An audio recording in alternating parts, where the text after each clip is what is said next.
तो थोड़ा सा बेसिक रिवाइज करते हैं। रदर फोर्ड ने प्लानिटरी मॉडल दिया था, जिसके बेसिस पर उन्होंने क्या बताया था कि सारा पॉजिटिव चार्ज और सारे न्यूट्रॉन्स कहाँ पर हैं, सेंटर में न्यूक्लियस के अंदर है, और निगेटिवली चार्ज इलेक्ट्रॉन्स के चारों तरफ अपनी एनर्जी लेवल्स में ऑर्बिट्स में रिवॉल्व करता है।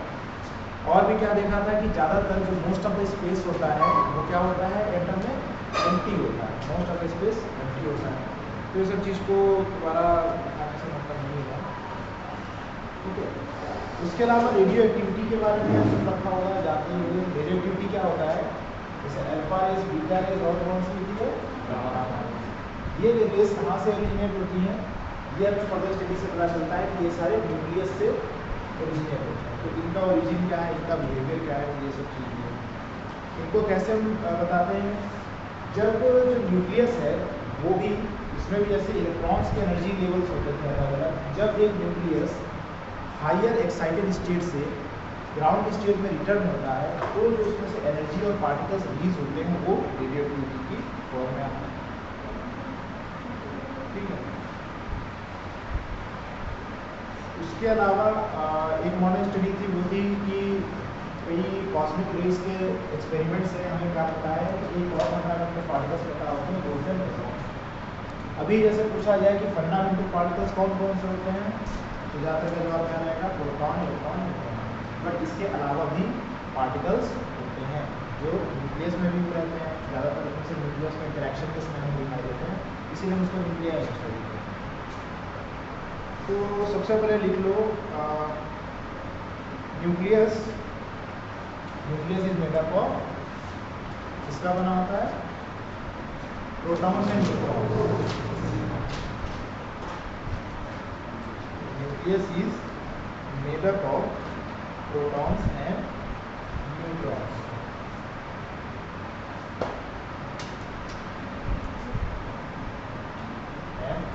तो सबको पता ही है, having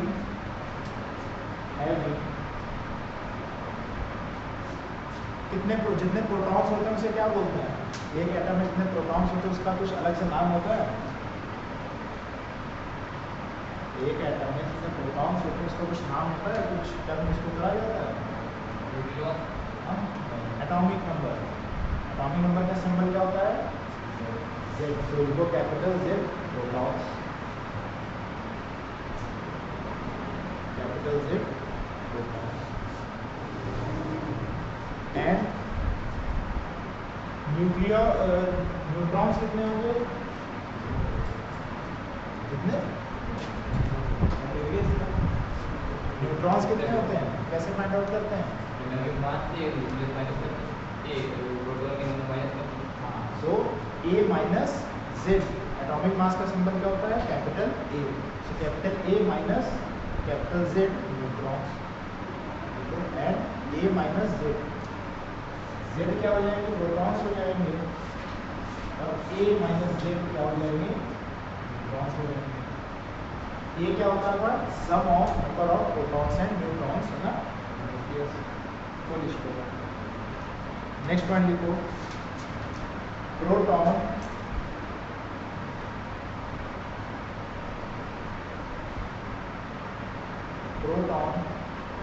ये थोड़ा सा लिखा रहे, इससे बहुत ज़्यादा मतलब नहीं है, तो पता होना चाहिए। Proton has a positive charge, proton has a positive charge of 1.6 into 10 की power minus 90 coulomb, and 1.6726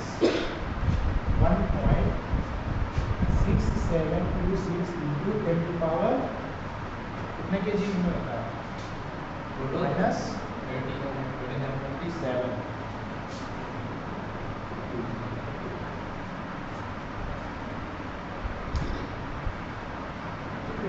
It has a positive charge and has a rest mass of positive charge of 1.6 into 10 to the power minus 90 coulomb and has a rest mass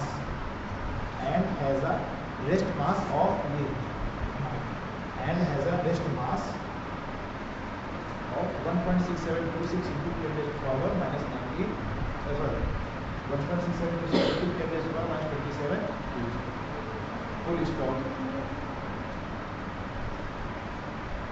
It has spin angular momentum. Sorry, it has spin angular momentum. It has spin angular momentum.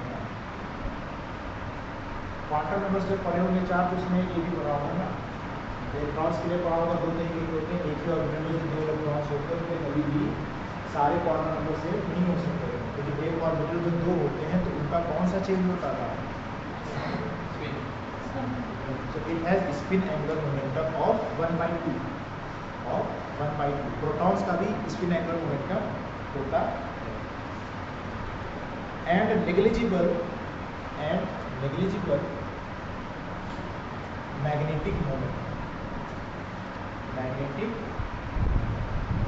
Electron का magnetic moment ठीक ठाक values का होता है जिसका atom में देखने को मिलता है, बट प्रोटॉन्स का मैग्नेटिक मोमेंट बहुत ही स्मॉल होता है कंपेयर टू इलेक्ट्रॉन, तो इसको नहीं होगा। ठीक, ये हो गया प्रोटॉन के बारे में। फिर लिखो neutron. Neutron has a mass of, has a rest mass of, neutron has a rest mass of 1.6749। ध्यान रखना कि दोनों का मास इक्वल नहीं होता है, दोनों में चेंजेस होता है। ज़्यादा किसका है? प्रोटॉन का है न्यूट्रॉन का? ज़्यादा किसका है? न्यूट्रॉन का। सो neutron has a rest mass of 1.6749 into 10 raised to power minus 27 kg।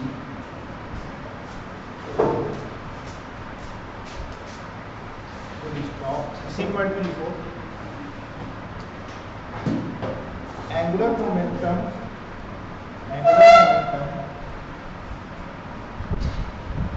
Is equal to proton. जैसा प्रोटॉन का जितना एंगुलर मोमेंटम होता है सेम एंगुलर मोमेंटम न्यूट्रॉन का भी होता है। Okay, full stop.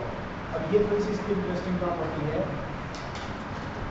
In spite of being neutral या डिस्पाइट बीइंग न्यूट्रल, न्यूट्रॉन कैसा होता है? न्यूट्रल होता है, तो इसके ऊपर चार्ज कोई नहीं होता है। तो ऐसा भी लिख सकते हो despite having no charge, despite having no charge, despite being neutral, it has a small magnetic moment. It has a small magnetic, okay, it has a small magnetic moment. Magnetic moment इसका होता है बहुत ही थोड़ा सा। तो ये सब properties इस बस पर्पज से समझने के लिए, अगर पूछने क्वेश्चन में just out of the concept कर सकते हो, इसके अलावा बात नहीं। अब इसके बाद एक थोड़ी सी चीज़ लिखो, छोटी सी सब हेडिंग डालो। सब हेडिंग का ऐसे लिखो nucleon,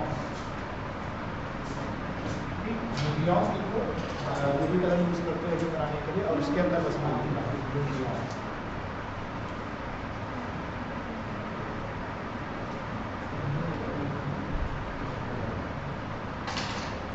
protons and neutrons short में सिंबल लिख सकते हो, लिखते हो ना कैसे, P पॉजिटिव और जैसे लिख सकते हो पूरा proton and neutrons. Protons and neutrons have identical mass. देखो सेम मास नहीं है, सेम नहीं है, थोड़ा सा डिफरेंस होता है। आइडेंटिकल है, आइडेंटिकल का मतलब क्या होता है? प्रोट सेम ही मतलब होता है उसका। Have identical mass and nuclear forces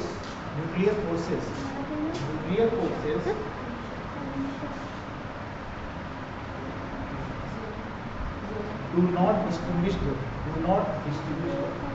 nuclear force क्या करते हैं? do not distinguish them। Nuclear forces क्या करते हैं? दोनों पे कोई भी भेदभाव नहीं करते, प्रोटॉन और न्यूट्रॉन दोनों के इसके लिए समान है। Nuclear forces do not distinguish, do not distinguish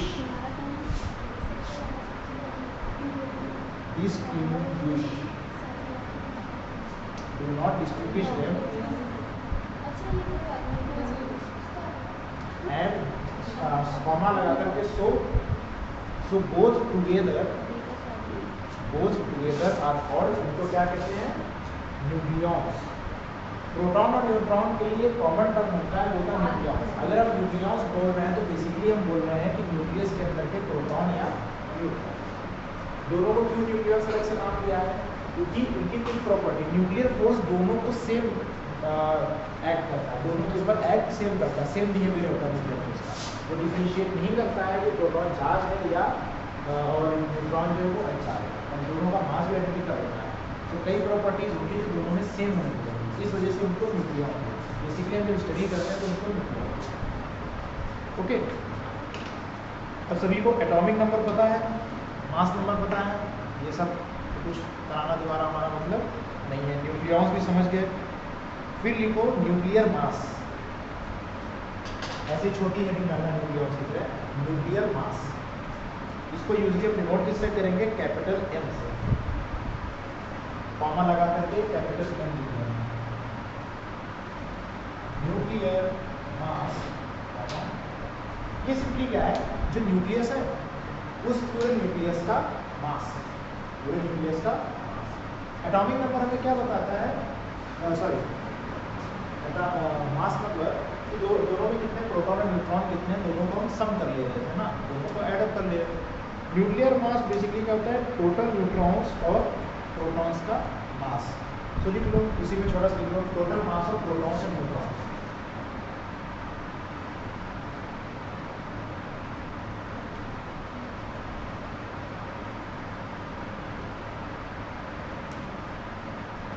बस यही बेसिक टर्म्स है, बाकी चीज़ों को पता ही है। एक और चीज़ होती है न्यूक्लियाइड, वो खास मतलब, जैसे मान लो क्या नियॉन है, नियॉन का एटॉमिक नंबर कितना होता है, हाँ 10, कहाँ लिखते हो, ऊपर नीचे, हाँ ऊपर, और मास नंबर कहाँ लिखते हैं, कितना होता है मास,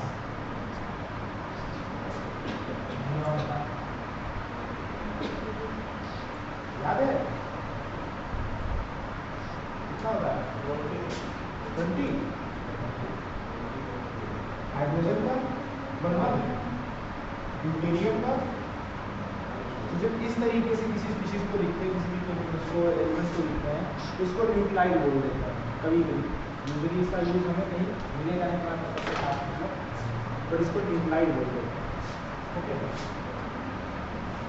फिलहाल अब हम आते हैं मेन चीज पे। आइसोटोप्स क्या होते हैं, सबको याद है, आइसोबार्स क्या होते हैं, तो पूछते हैं, हाँ आइसोबार क्या होता है बताओ, व्हाट आर आइसोबार्स,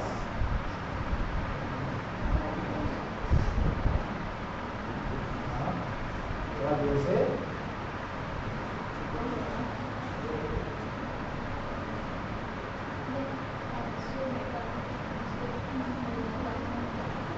आइसोटोन्स क्या होता है,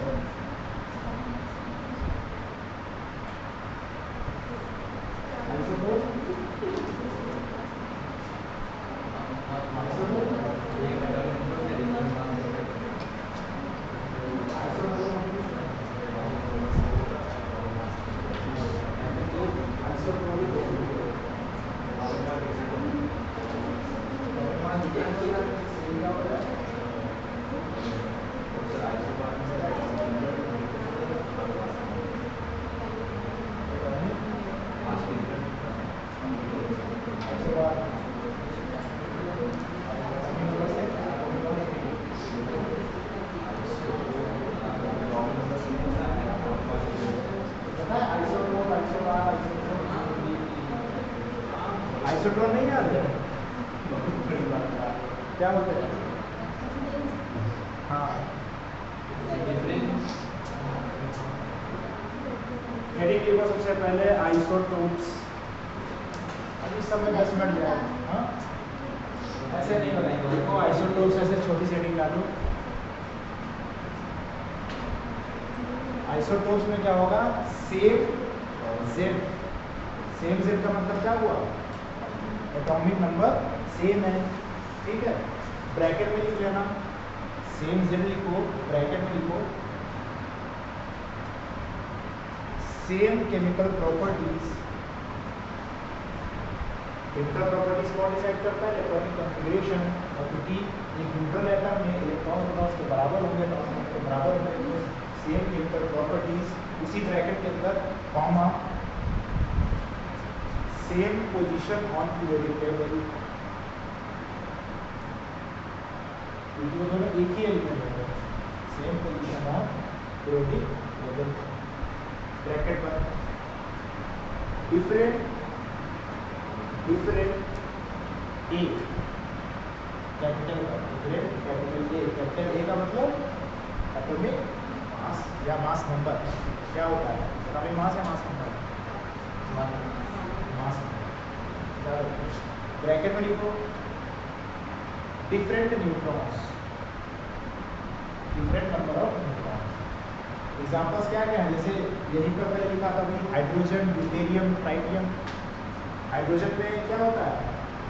एक प्रोटॉन और हाइड्रोजन कैसे तो बोला जैसे प्रोटियम में क्या होता है? एक प्रोटॉन और 0 न्यूट्रॉन। ड्यूटेरियम में क्या होता है? एक प्रोटॉन 2 न्यूट्रॉन। ट्रिटियम में क्या होता है?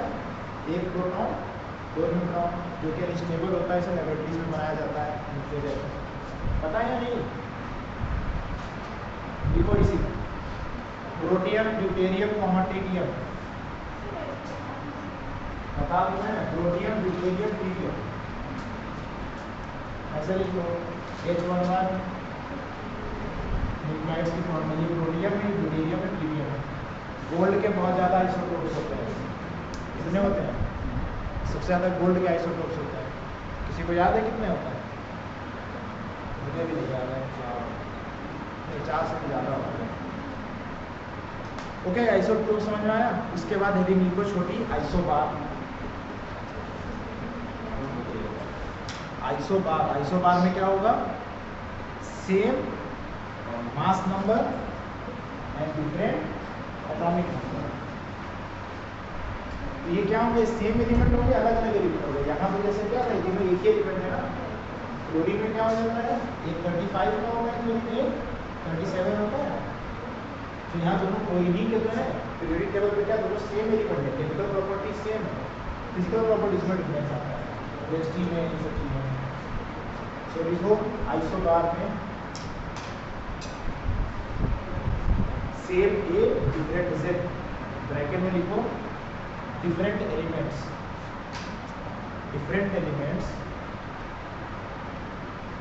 having same number of different elements having same number of different elements having same number of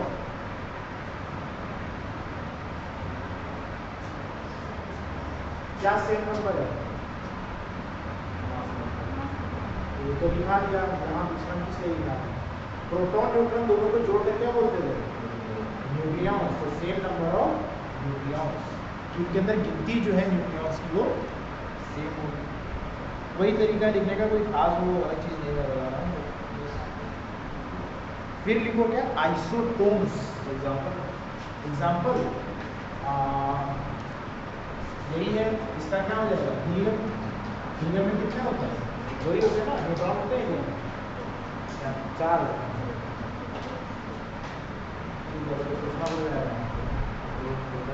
lithium में कितने होता है? लिथियम में 6। अच्छा हाँ, C14 होता है आइसोटोप कार्बन का। और नाइट्रोजन में कितने होते हैं?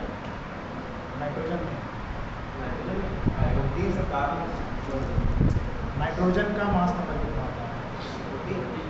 14 ना।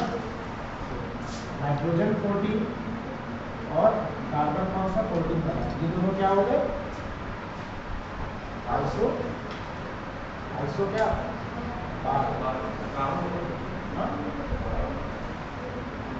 कार्बन के 3 आइसोटोप होते हैं, C12, C14, C14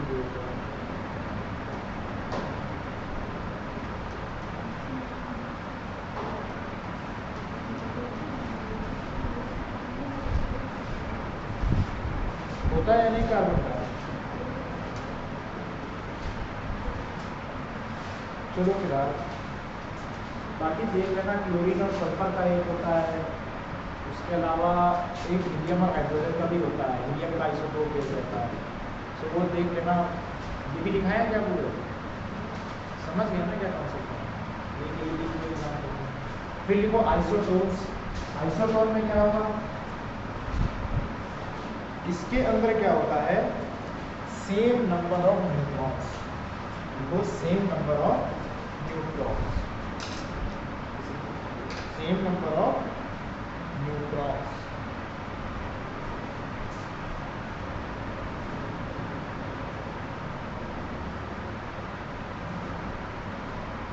इसमें कितने न्यूट्रॉन होंगे, क्या करते हैं, कितना आएगा 20 न्यूट्रॉन, और इसमें कितने हैं 20 न्यूट्रॉन। तो ये दोनों क्या है, आइसोटोप स्पीशीज, ठीक है। सो लिख लो आइसोटोप।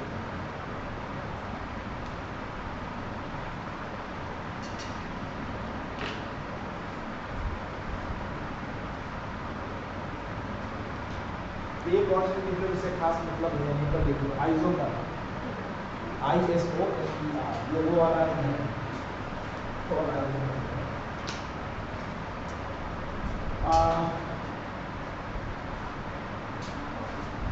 न्यूक्लियस, न्यूक्लियाई, न्यूक्लियाई, ये nuclei having same A and same Z,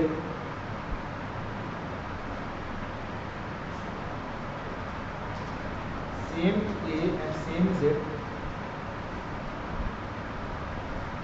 but different energy states, but different energy states। एक न्यूक्लियस स्टेबल यानी वो ग्राउंड स्टेट में, एक न्यूक्लियस क्या है कि अनस्टेबल, उसकी एनर्जी ज़्यादा है या दूसरी एनर्जी, उसकी न्यूक्लियस की एनर्जी भी हम आगे पढ़ेंगे, एनर्जी लेवल के समय में थोड़ा और क्लियर हो जाएगा। एनर्जी उनकी डिफरेंट है, same A same Z but different energy states. Nuclei के एनर्जी स्टेट्स क्या है, डिफरेंट है। जैसे न्यूट्रल एटम है, उसके ऊपर रेडिएशन आदि का क्या होता है, रेडिएशन से वो क्या हो जाता है, उसका न्यूक्लियस अनस्टेबल हो जाता है, रेडियो एक्टिव हो जाता है, तो उसकी एनर्जी चेंज हो जाती है।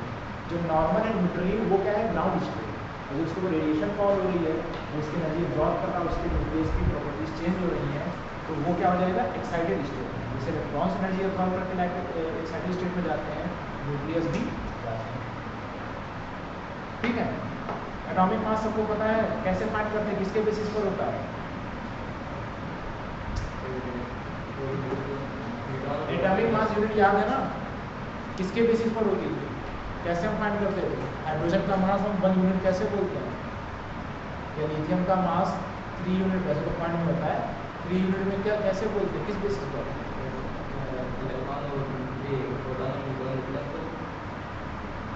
मास जो होता है, देखो एटॉमिक मास यूनिट क्या है, सिंपली एक यूनिट है जो एसआई यूनिट क्या होती है, केजी। केजी को हम एक दूसरी यूनिट में जो एटॉमिक लेवल पर यूज होती है, एटॉमिक मास यूनिट की फॉर्म में लिखते हैं।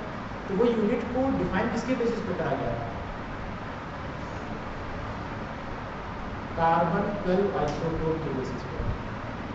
पहले किससे वो शुरुआत में करा गया था, हाइड्रोजन के, उसके बाद फिर इसको रिवाइज करके कार्बन 12 आइसोटोप के बेसिस पे कराया।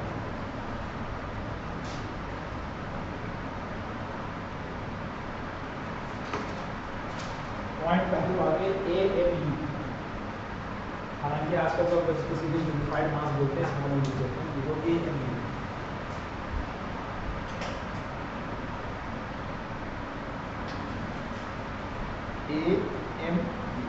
पहले बोलते थे इसको एटॉमिक मास यूनिट, अब रिसेंटली इसका चेंज हो गया, इसको यूनिफाइड मास बोलने लगे, सिर्फ यू लिखते हैं, बट हम उसको बता देते हैं, चाहो तो इसी में ब्रैकेट में यूनिफाइड मास लिखते हैं, AMU के आगे ब्रैकेट में unified mass.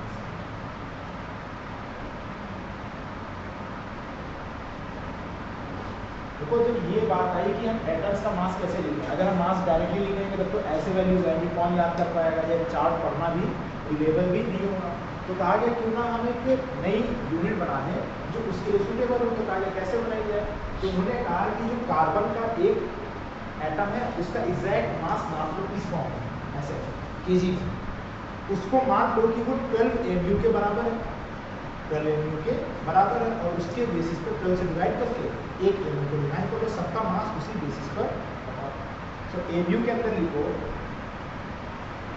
It is defined as it is defined as 1/12 of 1 बाई, ये क्वेश्चन तो अब तो है तुम्हारे में तो शायद मुश्किल से है ना, पहले पूछते थे जब AU का बहुत क्वेश्चन आता है 10th क्लास में पढ़ा ही होगा, पूछते थे किसके बेसिस पर होता है हाइड्रोजन की, या पहले सवाल हाइड्रोजन की था, ये कुछ लोग कुछ टेंशन में मिल जाएगा 1/12 of actual mass of 1/12 of actual mass of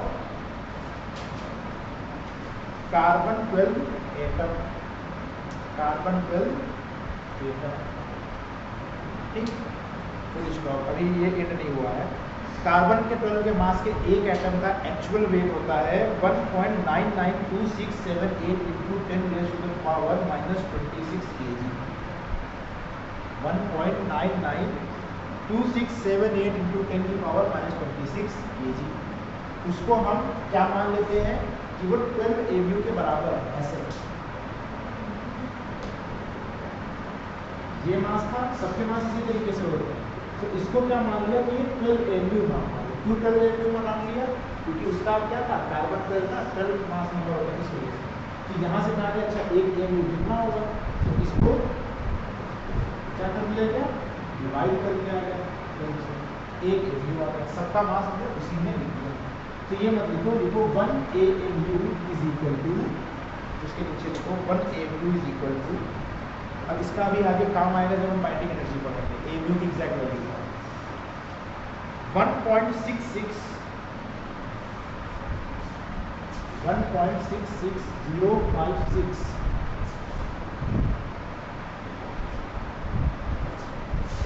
into 10 की पावर -27, तो ये एग्जैक्ट वैल्यू है AMU, इसकी हमें अभी जरूरत पड़ेगी आगे। तो कोई पूछे how is AMU defined, it is defined as 1/12 of the actual mass of carbon 12 atom, उसको हमने कैलकुलेट मान करके, ठीक है। अब हम कुछ वैल्यूज दिखा रहे हैं, वो इसलिए लिखाई हुई है क्योंकि आगे अभी हमें जरूरत पड़ेगी, या हम आगे लिखा दें बाइंडिंग एनर्जी में है, अभी लिख लो, ठीक है, बॉक्स ऐसे बना लेना, उसमें लिख लेना, वो तुम्हें वैल्यू याद नहीं करनी है, वो अंडरस्टैंडिंग के लिए। याद करनी कैसे होगी, जो क्वेश्चन करोगे अपने आप याद हो जाएगा। देखो मास ऑफ इलेक्ट्रॉन, ऐसे मास ऑफ इलेक्ट्रॉन कितना होता है 0.0055 AMU, एग्जैक्ट वैल्यू हम नहीं लिखा रहे हैं। मास ऑफ प्रोटॉन कितना होता है 1.0073 AMU, केजी में मास कैसे, उससे मल्टीप्लाई करके निकालते हैं। मास ऑफ न्यूट्रॉन कितना होता है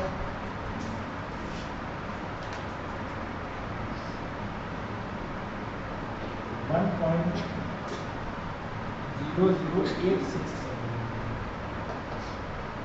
हमने देखा था ना न्यूट्रॉन का मास प्रोटॉन के मास से ज़्यादा होता है, जो पहले मिल चुकी है उसमें दोबारा वैल्यू लिखने से मतलब है।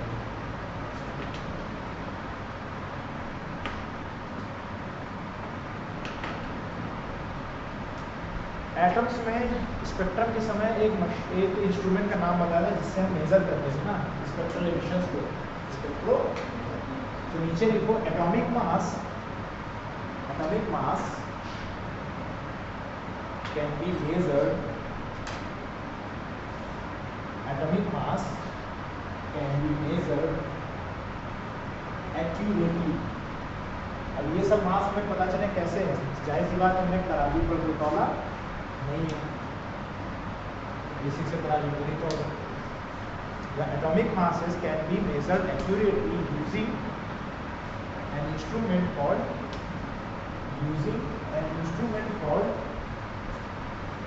mass spectrometer.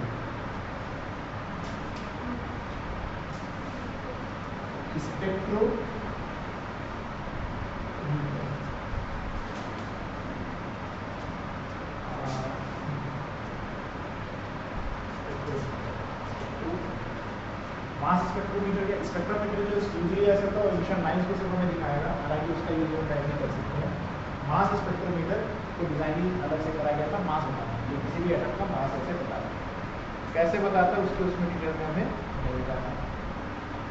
ठीक, याद करो एटॉमिक्स वाले चैप्टर में हमने यूनिट यूज करी थी इलेक्ट्रॉन वोल्ट। हाइड्रोजन की ग्राउंड स्टेट में उसकी एनर्जी कितनी आ रही थी पहले शेल के लिए 13.6 माइनस 13.6 इलेक्ट्रॉन वोल्ट। तो वही यूनिट हम अभी यूज करेंगे क्योंकि बहुत छोटे लेवल का है तो हम तो यूज करेंगे। तो हेडिंग डाल लो इलेक्ट्रॉन वोल्ट, ऐसी छोटी सी इलेक्ट्रॉन वोल्ट। ये सब टर्म्स पता होने चाहिए, सब बस रिवीजन के लिए, जैसे याद है तो कोई दिक्कत ही नहीं है। इलेक्ट्रॉन वोल्ट सिंपल क्या होता है, ऐसे छोटा ई कैपिटल पे B.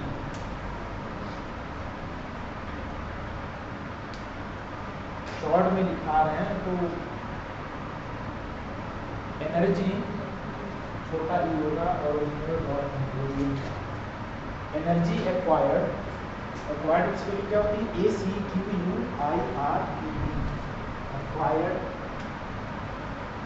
Bye electron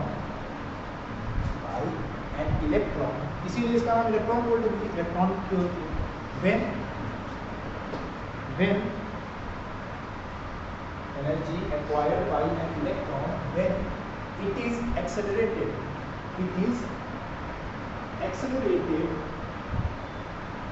through a potential difference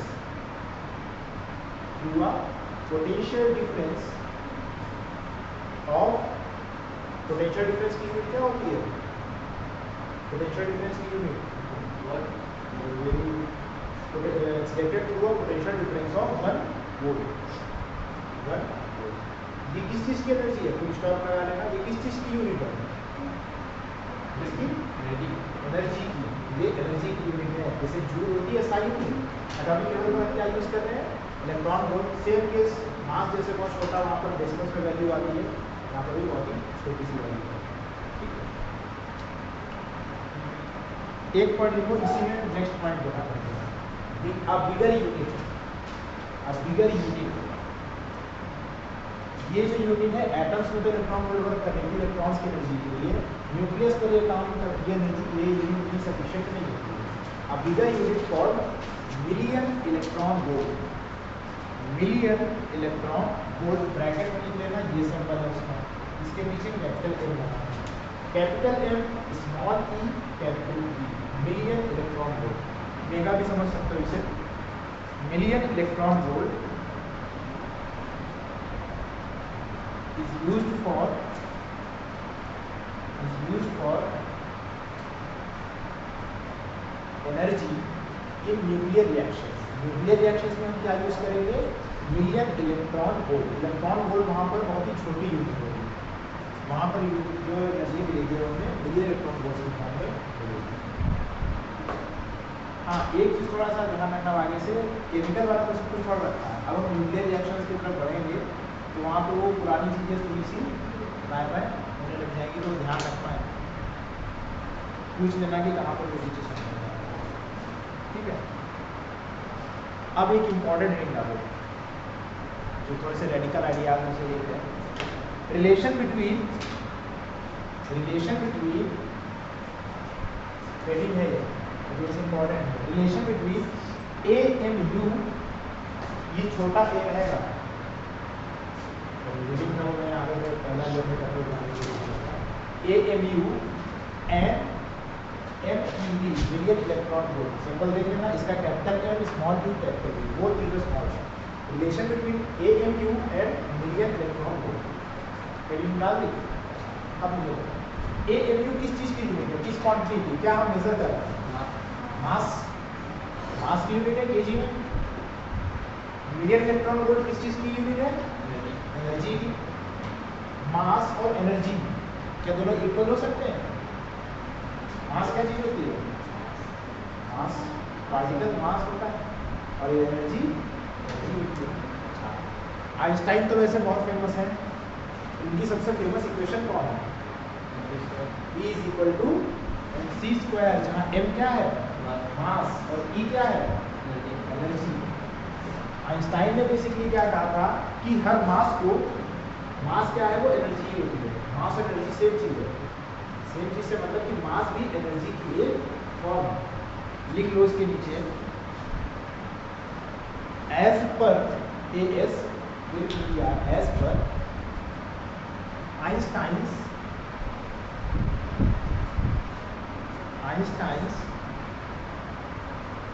mass energy equivalence, mass energy equivalency को भी ट्रांसलेट करते हैं। मास एनर्जी इक्विवेलेंसी क्या होता है, E is equal to mc square. ठीक है, जहां पर E किस में होगा, जूल में, m किस में होगा, ऐसे आगे नीचे लिख दो, E इज इन किसमें आएगा, जूल में, और मास किस में आएगा, kg में। E is in joule, m is in kg, SI लिख लेंगे ना, सारी जगह SI लिख लेंगे। C किस में आएगा, मीटर पर C पता है ना, speed of light, 3 to 10 raised to power 8 metre per second. Basic idea देखो बहुत लिखना है इसमें। आइंस्टाइन का बेसिक आइडिया ये था कि मास भी एनर्जी के फॉर्म है, वो भी बस एनर्जी है। बाद में जब न्यूक्लियर रिएक्शंस में हमने कई पार्टिकल्स की जब हम रिसर्च कर चुके हैं तो हमें पता है कि हाँ ये रिलेशन सही है, ये काम करता है। तो हम करेंगे क्या, पूरा हम तुम्हें करा नहीं रहे हैं। मास की जगह कौन सी वैल्यू रखेंगे, AMU। कैसे, ऐसे kg में, m और E में क्या रखेंगे, ये मिलियन इलेक्ट्रॉन वोल्ट, हमने दे देता हूँ वो मिलियन में लिखा है ना, ऊपर जहाँ लिखा था मिलियन इलेक्ट्रॉन वोल्ट, वहाँ लिख लो इलेक्ट्रॉन वोल्ट में, लिख लो 1 इलेक्ट्रॉन वोल्ट। हमने ये यूज करा था एटम चैप्टर में, क्या था 1.6 इंटू 10⁻⁻90 जूल था, सॉल्व करा था क्वेश्चन। ठीक है, एग्जैक्ट वैल्यू क्या हो जाती है 1.60। ये 1 इलेक्ट्रॉन वोल्ट में लिखे ना, 1 मिलियन इलेक्ट्रॉन वोल्ट में सिंपली क्या हो जाएगा, 1 मिलियन में कितने जीरो होगा, 6, तो 10⁻6 से मल्टीप्लाई हो जाएगा।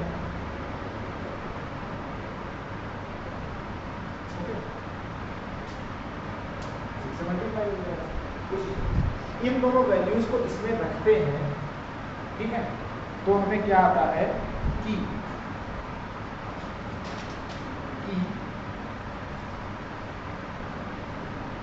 1 एटॉमिक 1 AMU मास, ऐसे लिखना नहीं चाहिए, 1 AMU mass is equal to, लिखना है इक्वल टू, साइन कर रहा 1 AMU mass is equal to 931 million electron volt. 1 AMU कितने बराबर आता है, अच्छा एक AMU वाला मास वाला कोई पार्टिकल बताओ, हाँ बताओ, कोई भी एक AMU मास का पार्टिकल, हाँ पार्टिकल दूसरा पार्टिकल, एटम का पूरा पार्टिकल, पहली बार हाइड्रोजन का मास ज़्यादा होगा। प्रोटॉन का मास कितना होता है, एक AMU ना अप्रोक्सीमेटली लिखा था ना। तो अगर एक प्रोटॉन डिस्ट्रॉय कर दे, डिस्ट्रॉय करने से मतलब उसको एनर्जी में कन्वर्ट कर दे, तो कितनी एनर्जी मिलेगी, इतनी एनर्जी मिलेगी। और अगर किसी रिएक्शन में मान लो हाइड्रोजन, अगर हमें एक प्रोटॉन बनाना हो, एक प्रोटॉन मतलब है नहीं क्रिएट करना है, तो इतनी एनर्जी अगर हम कन्वर्ट कर दें मास में, तो एक प्रोटॉन बन जाएगा। अब यहाँ से देखो कंजर्वेशन ऑफ मास क्या है, मास can neither be created nor be destroyed. और यहाँ तो डिस्ट्रक्शन की बात कर रहे हैं कि प्रोटॉन को डिस्ट्रॉय कर दो, न्यूट्रॉन को डिस्ट्रॉय कर दो, ठीक। Energy can neither be created nor destroyed, यहाँ तो एनर्जी क्रिएट हो रही है ना, एनर्जी नहीं दी, मास खत्म हुआ, एनर्जी आ गई। तो वो जो दोनों कंजर्वेशन लॉज है वो सिर्फ केमिकल रिएक्शन में वर्क करते हैं। हमें अब पता है कि वो दोनों लॉज ऑफ नेचर नहीं है।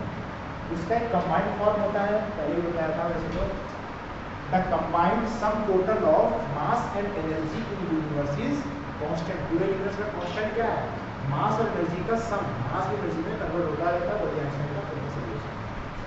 ओके, आगे बढ़े। अब हम आगे हैं सीधे टेरिटरी में, जो हमें पढ़ना है नया। लिखो न्यूक्लियर साइज, मेन हेडिंग है, ऐसी छोटी हेडिंग कर लिखना, बड़ी होगी। Nuclear size, nuclear size. Nuclear size सबको अंडरस्टैंडिंग हो रही होगी। एटम में हमें पता है ज़्यादातर क्या रहता है, मोस्ट ऑफ द स्पेस क्या होता है, एम्प्टी होता है। 99.999% उधर कोई स्टेटमेंट नहीं था। सारा मास, मोस्ट ऑफ द मास कहाँ पर होता है, न्यूक्लियस में, और साइड में सबसे बहुत दूरी पर क्या होता है, इलेक्ट्रॉन। सो यहाँ पर हमें क्या, किसके साइज की बात करें, न्यूक्लियस के साइज की। तो न्यूक्लियस का साइज कितना, वो चीज़ हमें यहाँ पर शॉर्ट में बता दें, फर्मी में नापते हैं 10⁻50 मीटर, जो यूनिट होती है फर्मी में, उसको नापा जाता है। बट ये सोचो, हम जब साइज की बात करते हैं, जब साइज की बात करते हैं, तो जैसे बॉल है, फुटबॉल, तो फुटबॉल क्या सॉलिड चीज़ है, ऐसे दो इसकी अलग नाप ली, सॉलिड है ना। क्या न्यूट्रॉन प्रोटॉन सॉलिड चीज़ें हैं, ये सोच के बताओ। मतलब हमने तो इमेज वही देखी है, हम ऐसे गोला बना देते हैं, ये न्यूट्रॉन ऐसे बोर्ड पर बना देते हैं, वो तो रदरफोर्ड के मॉडल में था ना। एटम्स में हमने क्या पढ़ा था, एटम्स में हमने देखा था एंगुलर मोमेंटम वाला, तो कौन सा क्रिएचर वहाँ पर था, कौन सा जानवर बनना था, अमीबा बनना था।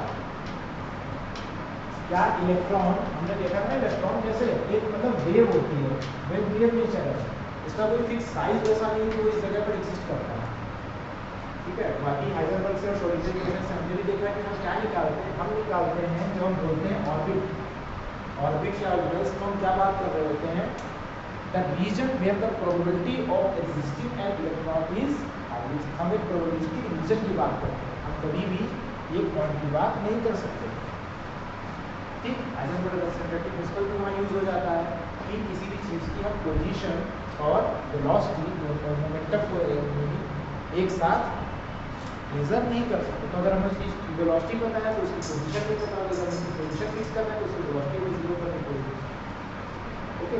तो जो न्यूक्लियस है उसको ऐसा मत एज्यूम करो कि वो एक सॉलिड बॉल होती है, नहीं। वो क्या है, वो हमने तो यही देख लिया, एनर्जी मास इक्विवेलेंसी, आइंस्टाइन जो करे हर मास एनर्जी होता है, तो एक एनर्जी की फॉर्म की तरह समझो। तो उसका एक्चुअल में कुछ शेप टाइप चीज़ हम नहीं कह सकते, जैसे हम एज्यूम करते, जब हम बोलते शेप, तो हमारे दिमाग में क्या आता है, ये शेप है, ये दीवार का शेप है, ये कमरा है, फुटबॉल, स्फीयर, क्यूब, बट वैसा शेप एग्जिस्ट कैसे हो सकता है, वो कोई सॉलिड चीज़ नहीं है, वो तो एनर्जी की फॉर्म में है, ठीक है। एग्जैक्टली शेप कैसा है हमें नहीं पता, ओके। जब हम बोलते हैं न्यूक्लियर साइज, तो हम कैसे नाप सकते हैं, हम सिंपली क्या करते हैं, जैसे उसमें करा था चार्ज पार्टिकल्स, जैसे कि अल्फा पार्टिकल्स जो रदरफोर्ड में करा था, इलेक्ट्रॉन्स नेगेटिवली चार्ज पार्टिकल्स, और जो हमारे पास बीम्स हैं, मान लिया अनचार्ज पार्टिकल न्यूट्रॉन, इन सबको थ्रो करते हैं न्यूक्लियस पर, वहाँ पर फोर्सेस के इंटरेक्शन होते हैं और उसकी वजह से वो डिफ्लेक्ट होते हैं या मूव करते हैं। उन इंटरेक्शन से हम मेज़र करते हैं कि न्यूक्लियस में न्यूट्रॉन और प्रोटॉन का इफेक्ट कहाँ पर है, ठीक। अभी तो इतना सब बताने का मतलब है थोड़ा अंडरस्टैंडिंग क्रिएट करना, वरना तो सीधे बता देते कैसे कैसे हो, ठीक। कुछ समझ में आया, क्या समझ में आया, ये नहीं एज्यूम करना है कि ये सब एलिमेंट्री पार्टिकल्स कोई सॉलिड चीज़ होता है, वो बॉल और यूनिट्स को भूल जाओ, सब एनर्जी और वेव के फंक्शन में रहते हैं, एग्जैक्टली है क्या हमें नहीं पता। मेजर कैसे करते हैं, पार्टिकल्स के इंटरेक्शंस के थ्रू। लिखो पहला point, like an atom,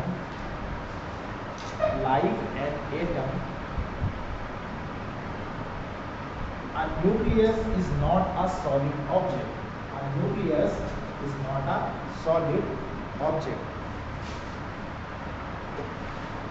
Its surface, a nucleus is not a well-defined, is not a solid object.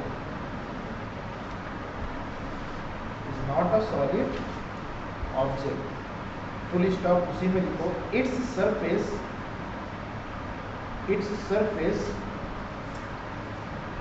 is not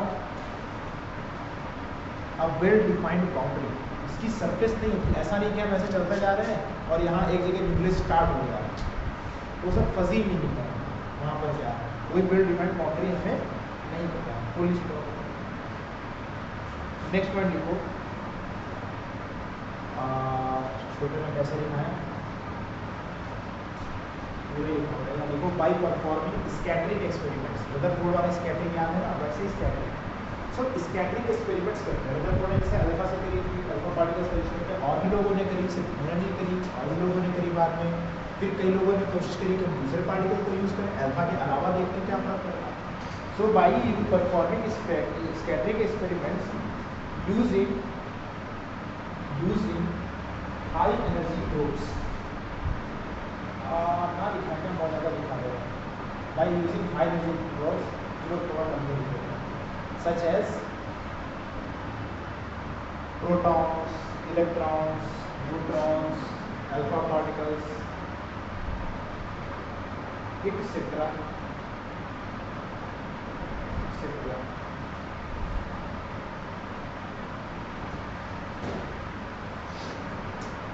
Size is estimated. Size is estimated. The size is measured. Size is measured. Nuclear size is measured.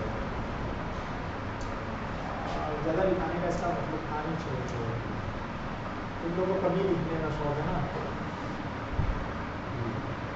So major कैसे हम कर रहे हैं, scattering experiment के लिए। ऐसा नहीं assume करना है कि वो एक स्फेरिकल कोई चीज़ है, कोई बाउंड्री होती है, तो चलते जाते अचानक से न्यूक्लियस आगे लड़ गए, वो कुछ नहीं है, वहाँ कोई बाउंड्री टाइप थी। एक जो बहुत इंपॉर्टेंट चीज़ हमें पता है, वो हमें क्या पता है कि जैसे जैसे एटॉमिक नंबर बढ़ता है, एटॉमिक नंबर बढ़ने का मतलब क्या है कि उसका नंबर ऑफ प्रोटॉन्स बढ़ रहा है। एटॉमिक मास नंबर बढ़ने का मतलब क्या है कि उसका न्यूट्रॉन्स का नंबर बढ़ रहा है। तो जैसे जैसे ओवरऑल न्यूक्लियॉन्स का नंबर, उनकी संख्या बढ़ती है, उसका साइज भी बढ़ता है। ऐसा नहीं है कि 10 न्यूक्लियॉन्स वाले का न्यूक्लियस भी इतना बड़ा होगा और 20 न्यूक्लियॉन्स वाले का साइज भी उतना ही बड़ा होगा। आपको इसमें कौन सी बड़ी बात है, ये तो हमें भी पता है कि ज़्यादा न्यूक्लियॉन्स वाले का साइज बढ़ेगा ना, इसीलिए लिखाया है कि सॉलिड ऑर्बिट में। ये तो हम ये एज्यूम करके चलते हैं कि बॉल्स में बॉल्स बड़ा एक जगह रहेगी, उसको बॉल में एनर्जी है तो वो चाहे तो एक भी हो सकता है, पर वो होता नहीं है। ठीक, सो ये थोड़ा सा देख लो।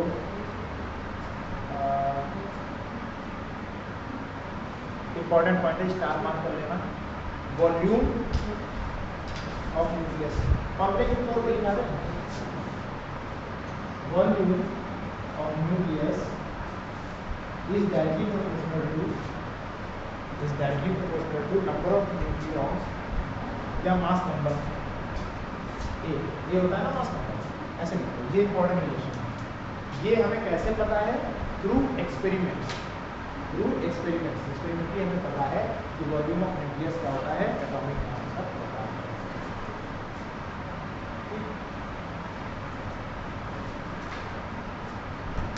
अब इसके बाद मैं थोड़ा सा डेरिवेशन कर रहा हूँ, कुछ देख लो। हम क्या करें, अगर न्यूक्लियस को मान लें, एज्यूम कर लें स्फेरिकल शेप का, एज्यूम कर लें स्फेरिकल शेप का, अभी लार्ज फिगर नहीं एज्यूम नहीं करना, पर स्फेरिकल शेप। तो हमें क्या पता है कि उसका वॉल्यूम ए के प्रोपोर्शनल है। वॉल्यूम, स्फेयर का वॉल्यूम क्या होता है, फॉर्मूला 4/3 पाई आर क्यूब, सीधे डायरेक्टली प्रोपोर्शनल किसके हो जाएगा, मास नंबर। कांस्टेंट प्रोपोर्शनलिटी की हम तो बात कर रहे हैं, यानी कि आर क्यूब प्रोपोर्शनल किसके है, मास नंबर। यानी रेडियस, ये रेडियस हो गया उस स्फीयर की रेडियस, वो किसके प्रोपोर्शनल हो गई, ए की पावर 1/, इसको लिख लो और इसको ऐसे बॉक्स में कर दो, इसके प्रोपोर्शनल है इसके ऊपर।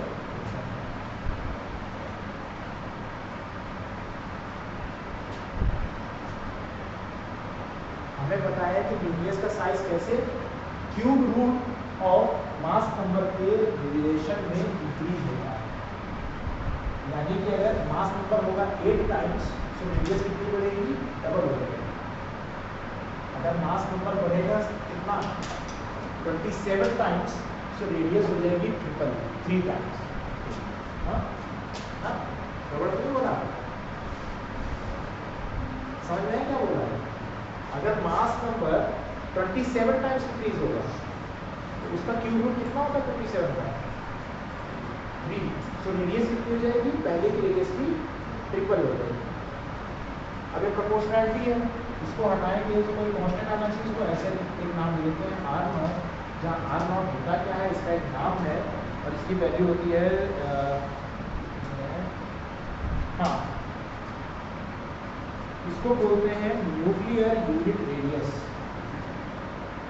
इसको लिख लो, इसके ऊपर क्वेश्चन जो मैथमेटिकल वाला थोड़ा सा क्वेश्चन है वो इसी पे ज़्यादातर आएगा, और इसके अलावा माइनिंग एनर्जी पर भी आता है।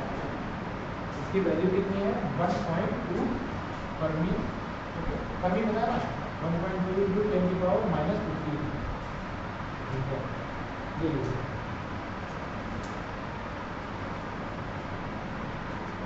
लिख लो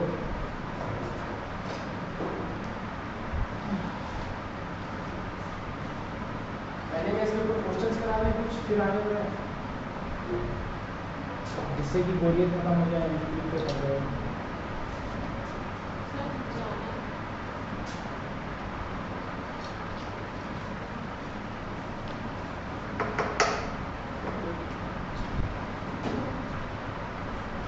इसके क्वेश्चंस कुछ देखिए ना,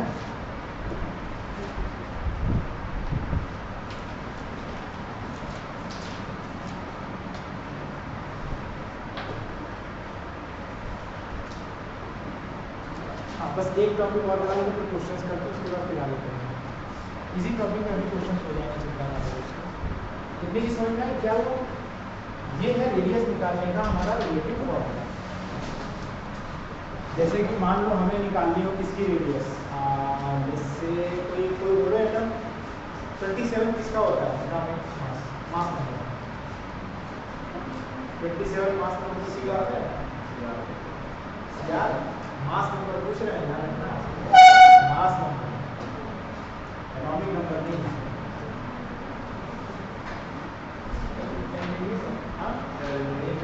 एल्युमिनियम का अप्रोक्सीमेटली आ गया। तो एल्युमिनियम की रेडियस कैसे निकाल सकते हैं, 27 रखो, क्या हो जाएगा 1/3 हो जाएगा, यानी 3 आएगा। 3 × 1.2 × 10⁻⁻15 यानी 3.6 × 10⁻⁻15 मीटर हो गई रेडियस। तो ये उसका जो न्यूक्लियस होगी इसकी रेडियस क्या हो जाएगी 3.6 × 10⁻⁻15 मीटर रेडियस इसकी एल्युमिनियम की अप्रोक्सीमेटली।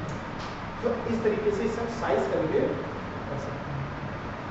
किसी को मास 30 क्या, किसी को मास 30 होगा तो उसका क्यों मीटर, तो मैंने कैलकुलेशन इजी करनी देखा, कैलकुलेटर में वैल्यू रखो,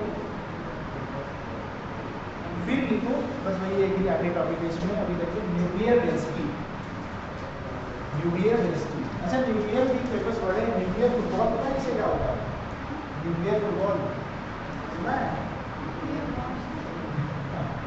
उसी से रिलेटेड होता है न्यूक्लियर फुटबॉल। न्यूक्लियर विंटर सुना है, न्यूक्लियर विंटर, देखो जब न्यूक्लियर बॉम्ब की बात चलती है तो न्यूक्लियर फुटबॉल चालू होती है, और अगर न्यूक्लियर फुटबॉल चालू हो जाएगी तो ऐसा प्रेडिक्ट करा जाता है कि धरती पर न्यूक्लियर विंटर आ जाएगी। न्यूक्लियर एक थ्योरी है कि अगर ढेर सारे देश न्यूक्लियर बॉम्ब फोड़ के पता चले चलते अभी कहाँ चल रहा है, यूक्रेन रशिया चल रहा है, अगर रशिया ने बॉम्ब फोड़ दिए, नेटो ने भी फोड़ दिए, 10-12 एटम बॉम्ब फोड़ गए, तो कहते हैं कि पूरे धरती पर विंटर आ जाएगी, ठंडक हो जाएगा, सूर्य का प्रकाश हो जाएगा, ऐसे जैसे हो जाएगी। ये चीज़ थोड़ा सर्च करना, यहाँ एक्सप्लेन करने का उतना टाइम नहीं है कि बम फूटेंगे तो उससे ठंडक क्यों आ जाएगी, हाँ वो देखना है क्यों, मतलब थोड़ी है कि पूरे धरती को बर्फ जम जाएगी, जैसे आइसेस देखा है ना, सुना वैसा आइसेस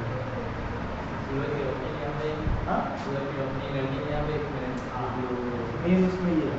उसके अलावा दो कॉन्सेप्ट एक और होता है, पर मेन उसमें यही है कि जो उसका वेस्ट होगा उससे क्या होगा, पूरी अर्थ कवर्ड हो जाएगी एशेस। ठीक है, न्यूक्लियर डेंसिटी लिखा, ठीक है, इसमें पॉइंट लिखो। अच्छा पहले एक्सप्लेन कर देते फिर पॉइंट लिखो। डेंसिटी क्या होगी, डेंसिटी का फॉर्मूला क्या होता है, अरे डेंसिटी का फॉर्मूला, डेंसिटी का फॉर्मूला मास अपॉन वॉल्यूम। तो न्यूक्लियर डेंसिटी निकालनी है तो क्या हो जाएगा, mass of nucleus upon volume of nucleus. Okay, so हाँ, मास क्या हो जाएगा, mass number of nucleus plus number of nucleus. Volume का भी हमने क्या फॉर्मूला निकाला 4/3 pi r cube 4/3 pi r cube. जो आर क्या होगा हर एकम की रेडियस। और आर के लिए फॉर्मूला क्या निकाला आर की जगह पर वैल्यू क्या निकाली एक कांस्टेंट इनटू मास नंबर का 1/3। तो उसकी वैल्यू पुट करेंगे अगर क्या हो जाएगा पूरे का क्यूब क्या होगा क्यूब से क्यूब कैंसिल हो जाएगा नीचे क्या आएगा एक ऊपर क्या है एक 4/3 पाई आर कांस्टेंट ये दोनों कैंसिल हो गए। तो क्या आएगा एक कांस्टेंट वैल्यू आएगी यानी कि न्यूक्लियस की डेंसिटी हमेशा सेम रहती है कभी डेंसिटी चेंज नहीं होती। अब इसको नोट करो जो स्टेप इसमें दिक्कत हो वो चीज पूछो।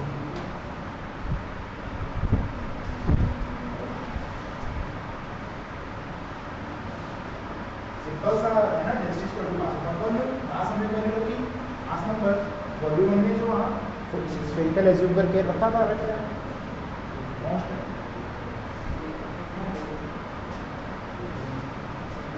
दो मिनट और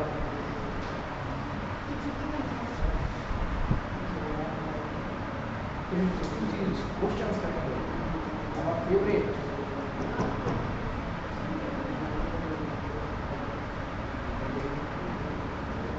नाउ आर नॉट की वैल्यू हमें पता है ना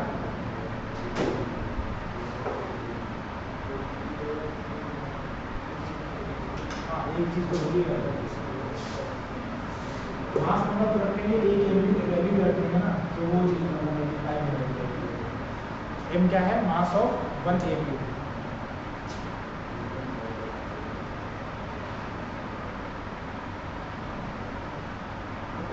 एक एमयू होता कितना है इतना। सो एम की वैल्यू रखेंगे 4/3 की वैल्यू रखेंगे पाई की वैल्यू रखेंगे आर नॉट की वैल्यू रखेंगे सॉल्व करेंगे।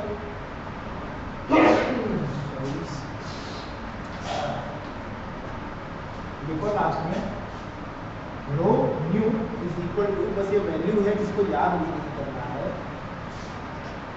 बस समझना है। यहाँ -17 नहीं लिखा ठीक है वैल्यू रखेंगे तो माइनस आएगा क्योंकि -15 है अपॉन में तो ऊपर जाएगा क्या हो जाएगा। अच्छा आप एक चीज़ को बताते ही हो ना क्यूब यहाँ क्यूब आएगा ना हमने तो इसका वैल्यू को कैसे करके उसको बड़ा नहीं बताया। ओके सो डेंसिटी कितनी है न्यूक्लियस की और ये क्या रहेगी constant.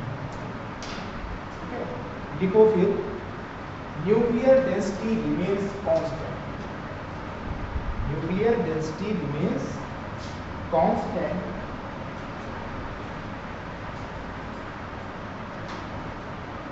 and is independent of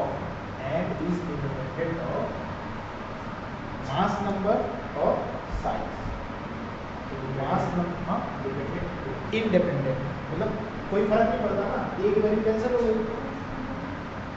mass is independent of mass number और साइज ऑफ न्यूक्लियस। ओके तो फिलहाल के लिए भी लिखने का काम नहीं है। अभी देखो थोड़ा सा एक्सटर्नल चीज बता रहे हैं। अब जो नए फंडामेंटल पार्टिकल्स इस समय चल रहे हैं वो है क्वार्क्स। 6 क्वार्क्स माने जाते हैं 3 क्वार्क्स और 3 इनके एंटी क्वार्क्स। माना जाता है कि उन्हीं क्वार्क से मिलकर के प्रोटॉन इलेक्ट्रॉन बनते हैं। कभी भी सिंगल क्वार्क को अकेले नहीं देखा गया हमेशा वो स्थिति में माना जाता है कि 2 क्वार्क्स कैसे आपस में अटैच होते हैं उनके बीच में पार्टिकल्स इंटरेक्ट करते हैं जिन्हें बोलते हैं ग्लूऑन्स। उनको नाम ग्लूऑन्स के लिए क्योंकि क्वार्क को चिपका कर रखते थे ग्लू के लिए ग्लूऑन्स के साथ। फिर जो न्यूक्लियॉन्स हैं वो आपस में इंटरेक्ट कैसे करते हैं उनके क्वार्क्स उसमें भी अज्यूम करा गया कॉस्मिक रेज की स्टडी से आया था कि एक एलिमेंट्री पार्टिकल्स होते हैं मेसॉन्स। वो मेसॉन्स एक से दूसरे में मूव करते हैं उसकी वजह से वो बिहेवियर होता है। ठीक तो ये लेटेस्ट थ्योरी है कि क्वार्क्स वगैरह होते हैं ये एलिमेंट्री पार्टिकल वगैरह इससे भी डीप में चले जाते हैं। तो वहाँ पर डेंसिटी का थोड़ा अलग ही मैटर आता है। ठीक है तो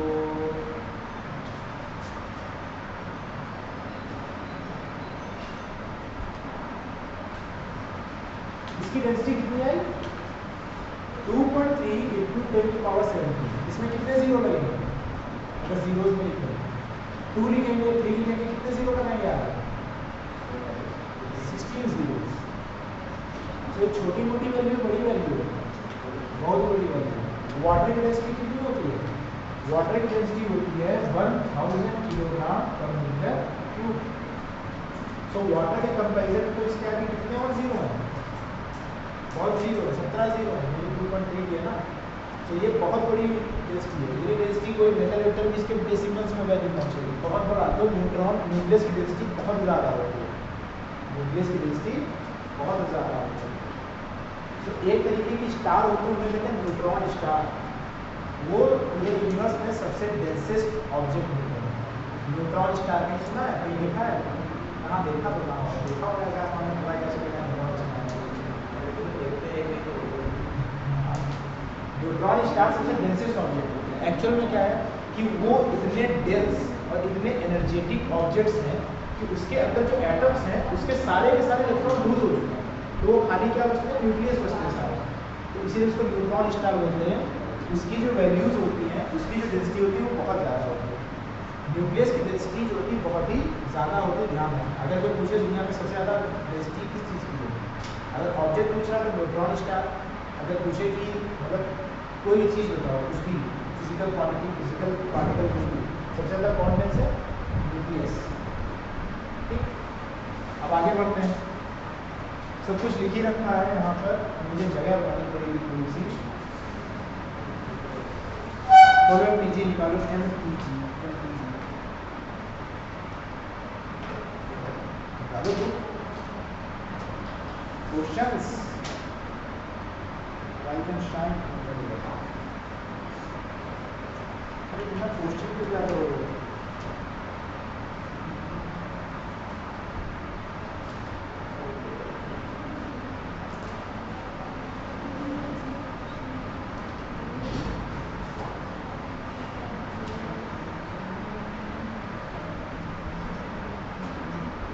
देखो सभी लोग क्वेश्चन नंबर 2 का आंसर बताओ फटाक से किससे पूछा गया क्वेश्चन नंबर 2 बताओ सर ये बताइए यार कौन से क्वेश्चन हमने जो फोटो भेजी उसमें देखिए ईयर है 2004।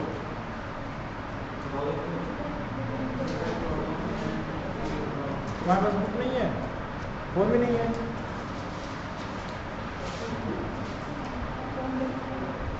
वो इसी में देखो फिर तुम लोग के पास है ना क्वेश्चन नंबर 2 क्या होगा आंसर पूछते हैं पढ़ लो क्या होगा इसमें क्या पढ़ना जेड प्रोटॉन्स और mass number minus atomic number neutrons. ये क्वेश्चन तो कर ही लोगे ना। क्वेश्चन नंबर 3 बताओ रुको क्वेश्चन नंबर 3 हाँ फर्स्ट वाला नहीं पूछा है थर्ड नंबर बताओ थर्ड नंबर सब लोग देखो बताओ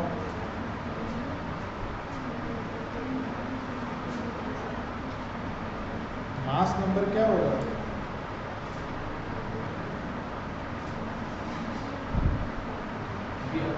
हाँ बी वाला बी ऑलवेज मोर कभी इक्वल होता है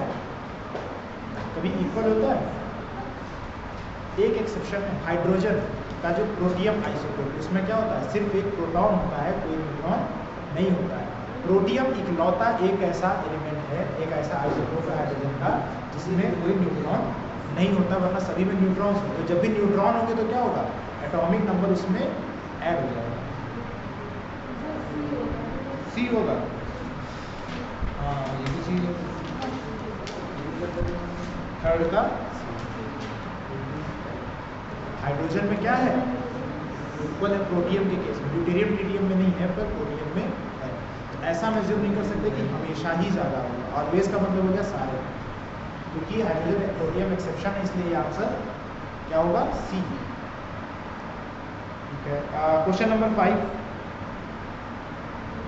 क्वेश्चन नंबर 5।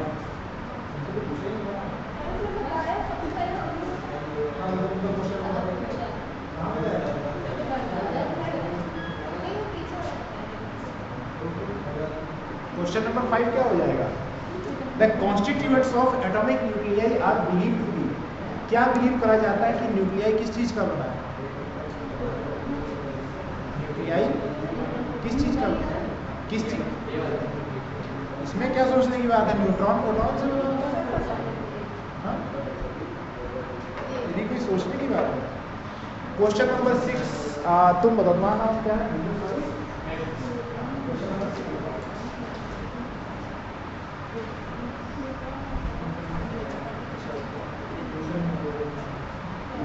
क्वेश्चन नंबर 6 बताओ क्या होगा? क्वेश्चन नंबर 6 ये सब तो एलिमेंट्री क्वेश्चंस हैं, वो 10th क्लास वाले। क्लोरीन वाला क्वेश्चन तो हमेशा उसमें आता ही था कि उसका एटॉमिक मास क्लोरीन का 35.5 क्यों होता है ना? क्यों होता है बताया ना? आइसोटोप्स का कैसे निकालते हैं मास? आइसोटोप्स होते हैं जिसके उसका रिलेटिव एवरेज ले लेते हैं। सो फिलहाल इसमें बताओ 6th का क्या हो जाएगा? न्यूक्लाइड हमें क्या दिया है? सोडियम 1123। तो इसके प्रोटॉन्स, न्यूट्रॉन्स, इलेक्ट्रॉन्स कितने होंगे? प्रोटॉन्स कितने होंगे? 11। न्यूट्रॉन्स कितने होंगे? 12। इलेक्ट्रॉन कितने होंगे?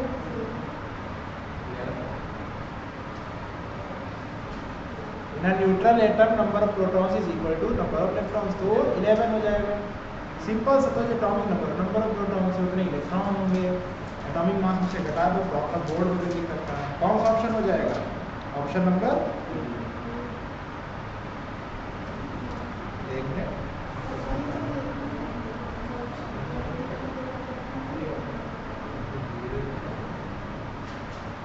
तो क्वेश्चन क्या है?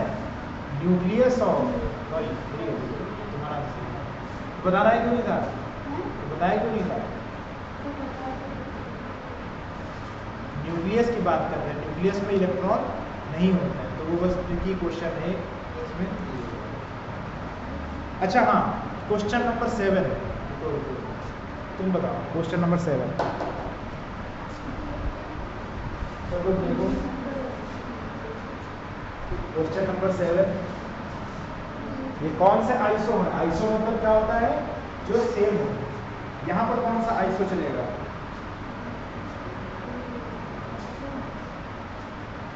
कौन सा आइसो है?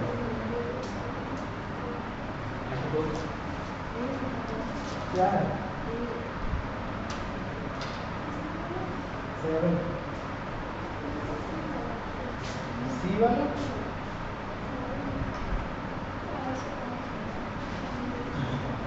आइसोटोप्स ना, सभी को पता है ना आइसोटोप्स है, क्योंकि क्या है सेम है इसमें?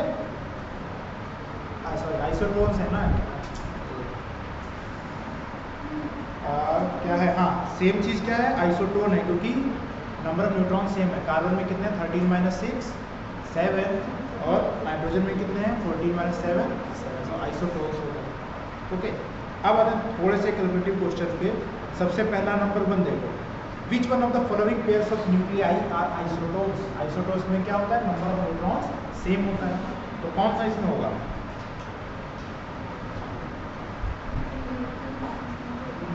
पहला ही है। हाँ, पहले ही है। ओके, अच्छा एटॉमिक वेट निकालना आता है ना जब इलेक्ट्रिक वेट दिया होता है। जैसे क्लोरीन क्या होता है कि क्लोरीन में कितना आइसोटोप होते हैं? 2। एक होता है 35, एक होता है 37। जो 35 वाला है वो नेचर में कितना 75% पाया जाता है। यानी हम किसी मान लो कहाँ ले गए, मान लो क्लोरीन का हटा रहे हैं, ठीक, अरे मान लो कहीं पर NaCl का बनना है, हमने वहाँ पर खुदाई गई, जितना क्लोरीन का सब निकाला और उसको 2 डिब्बों में रख दिया। एक डिब्बे में क्या बना? 35 वाला, और एक डिब्बे में क्या बना? 37 वाला। सो जो ओवरऑल है इसमें 75% ये वाला क्लोरीन होगा और 25% कौन होगा? ये वाला। ठीक, ये कैसे पता चला? नेचुरली मैंने काउंट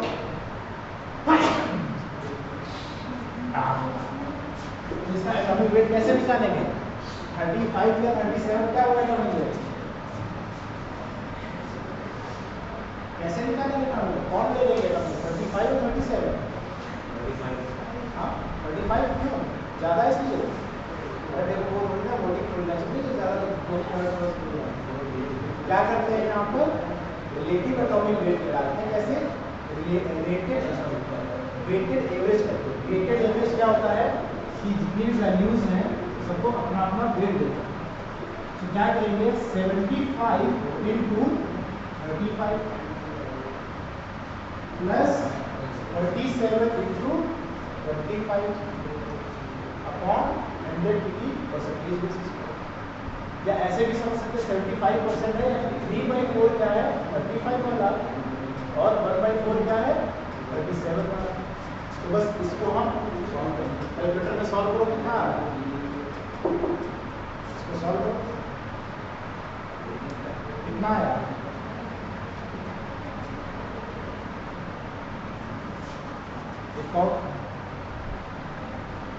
सही से करो,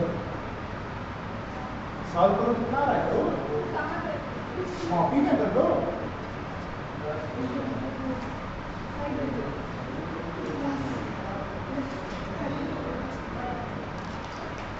how do we find the weighted average?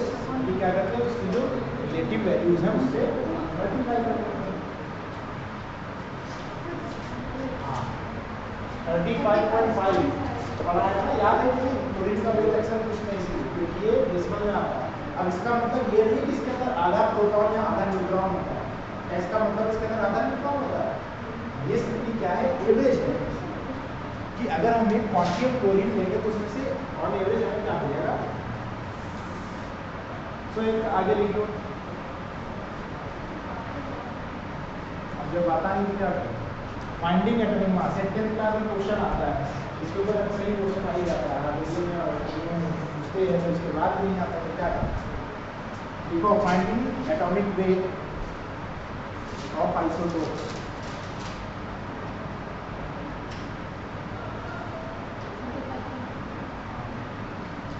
Finding atomic weight of isotopes इसके अंदर क्या लिखो? Atomic weight equal to weighted average WEIGHTED weighted WEIGHTED weighted average of weighted atomic weight is equal to weighted WEGHTED weighted average of atomic weight of isotopes. Weighted average of atomic weights of isotopes. For example,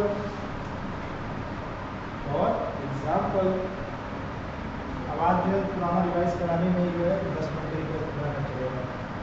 ठीक है, for example आगे लिखो, इसको note करो।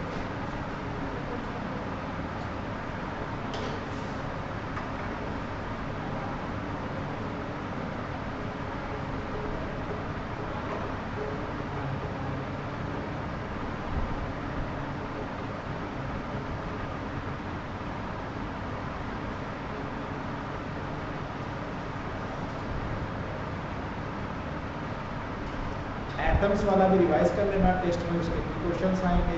बाकी जो logic gates वाला था वो तो लोगों को क्या ऑसिलेटर वाला आएगा बाद में, वो रिवाइज करना सेमीकंडक्टर वगैरह भी तो रिवाइज करके उसको भी कंप्लीट कर लेंगे। ठीक, अब क्वेश्चन नंबर 4 है क्या? HW बचपन में मिलता था ना, लिख लो। क्वेश्चन नंबर 4 है HW।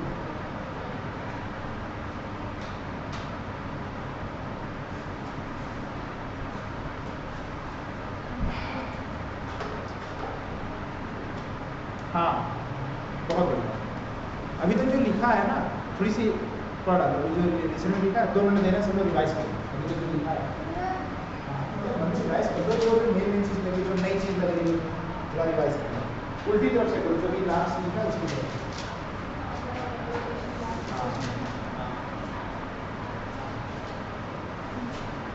जो मतलब नई चीज़ थोड़ी सी कुछ पड़ेगी वो चीज़ ये तो काफ़ी कुछ ज़्यादा। अरे सीधी सी बात है, आगे वाले विषय में पुराना वर्जन मुझे नहीं होता हूँ, जिसको नहीं पता है कि राउंड नंबर क्या होता है तो वो बहुत ठीक है। फिलहाल क्या करो, यूटिलाइज करो 2 मिनट दिया है।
कर लिया रिवाइज, कहाँ तक पहुँच गया?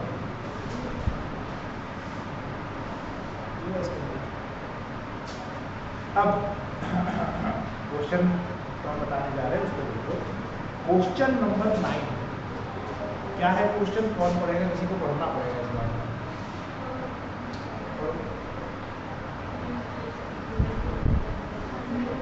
हंसना नहीं, पढ़ना है, पढ़ो थोड़ा जोर से।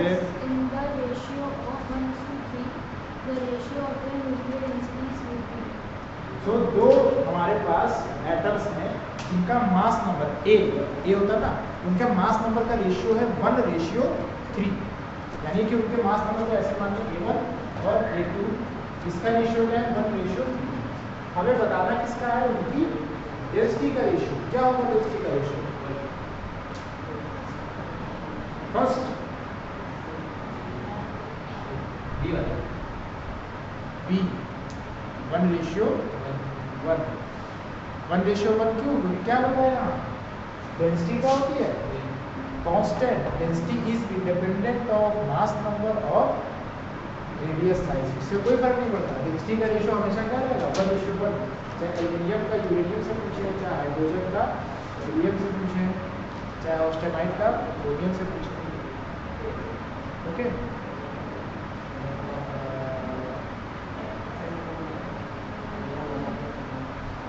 Question number 10। Question number 10, if the nucleus, किसका न्यूक्लियस दिया है? एल्यूमिनियम का। 1327 has a nuclear radius of about, इसकी रेडियस है, इसीलिए हम लोग निकाली थी ना, कितने थी? 3.6 गर्मी। देन टेल्यूरियम कितना दिया है? वैल्यू टेल्यूरियम का 32.25। इसके लिए हमें क्या निकालना है?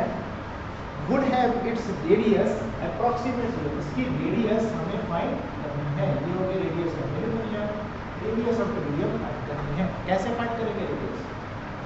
रेडियस का हमारे पास क्या है? रेडियस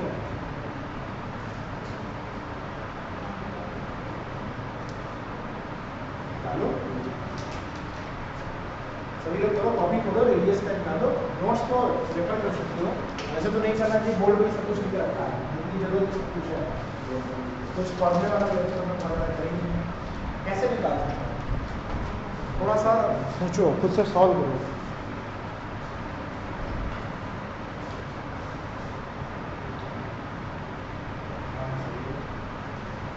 क्या यूज कर सकते हैं? कहाँ से हम रेडियस को सॉल्व करें?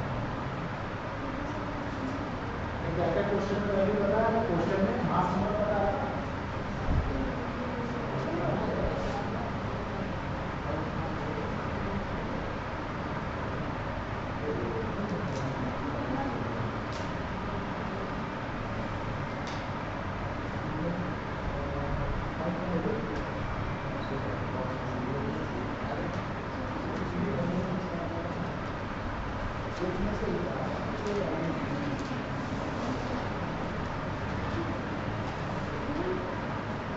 how can we find? We have been given atomic masses of two different elements and also the atomic number, we know atomic number will not be possible. So how is mass number related to radius?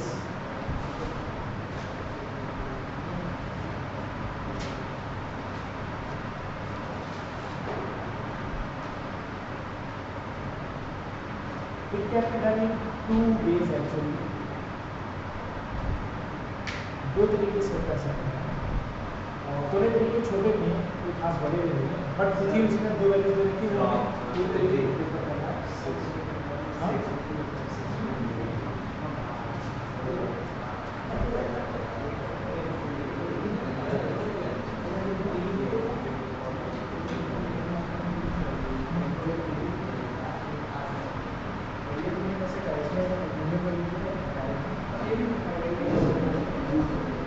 और किसी का answer है?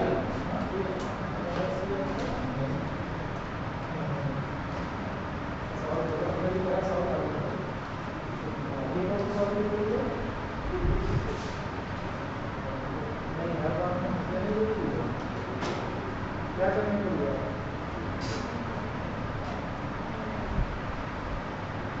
अरे कौन सा formula use किया है?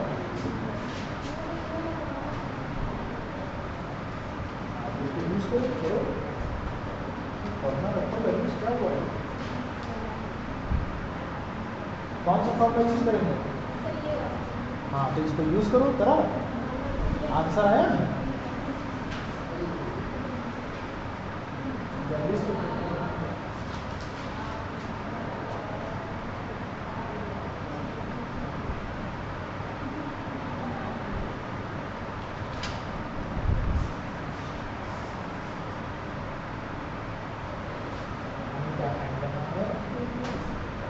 इसके बेसिस पर हम क्या दे रहे हैं?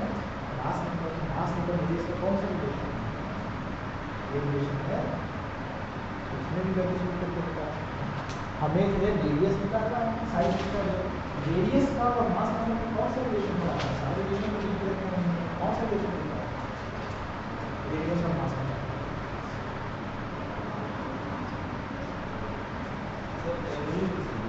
हाँ, एल्युमिनियम इसलिए होगा क्योंकि यहाँ लिखा है कि याद ना होता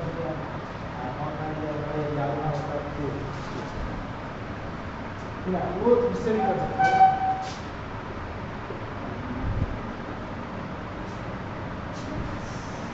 कुछ भी करोगे तो फिर बताएंगे।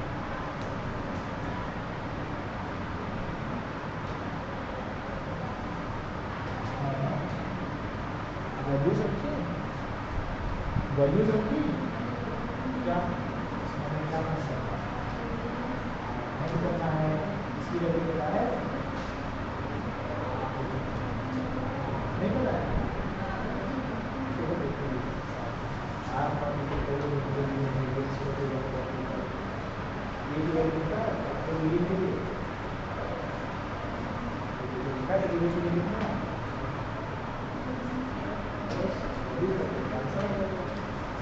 देखो देखो देखो इसको करने के हैं दो तरीके दो, इसलिए इसने क्या है एल्युमिनियम की वैल्यू देखिए इरेजर को पूछा है क्योंकि इसने क्या इजी करने के लिए हमें रिलेटिव पूछा है, बट हम डायरेक्टली भी कर सकते हैं। डायरेक्टली कैसे कर सकते हैं? हमें पता है कि radius of an atom is related to mass number of that atom with this relation. इधर देखो हमें पता है कि ये रिलेशन से रेडियस रिलेटेड है, ये फॉर्मूला लिखेंगे। ओके, हमें फाइंड क्या करना है? एल्युमिनियम के लिए इसको फाइंड करना। आर नॉट की वैल्यू कितनी होती है? 1.2। मास नंबर कितना है तुम्हें होगा? 125। इसकी पावर 1/3 है यानी क्यूब रूट। 125 का क्यूब रूट क्या होता है? इसका क्यूब होता है 125, इसका क्यूब होता है 125। कोई नंबर दो उसको क्यूब करो, 125 कर आएगा 5 as a 25, 25 as a 125। से कितना आ गया? 1.2 into 5 कितना आ गया? 6। देखो यही आंसर है, ऑप्शन डी अच्छा है ना। ये हो गया मेथड नंबर 1। ये मेथड ही है, आता है तो ये कर सकते हैं, बट इसमें हमने एल्यूमिनियम की वैल्यूज यूज नहीं करेंगे। अब कोई ये जबरदस्ती थोड़ी ना कि एल्यूमिनियम की वैल्यू यूज करनी ही करनी है, कोई जबरदस्ती तो है, बट मान लो कि हम यूज करना चाहें तो क्या कर सकते हैं। रेडियस एल्यूमिनियम की और रेडियस टेलुरियम की, पहले इसमें ना नोट करो, सिंपल वाला है जिससे समझ में आ जाए कैसे करना है।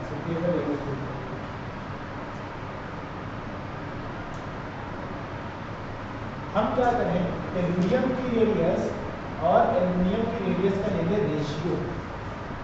तो इसकी रेडियस क्या हो जाएगी, आर नॉट ए टेलुरियम 1/3, ये क्या हो जाएगा आर नॉट ए एल्यूमिनियम 1/3।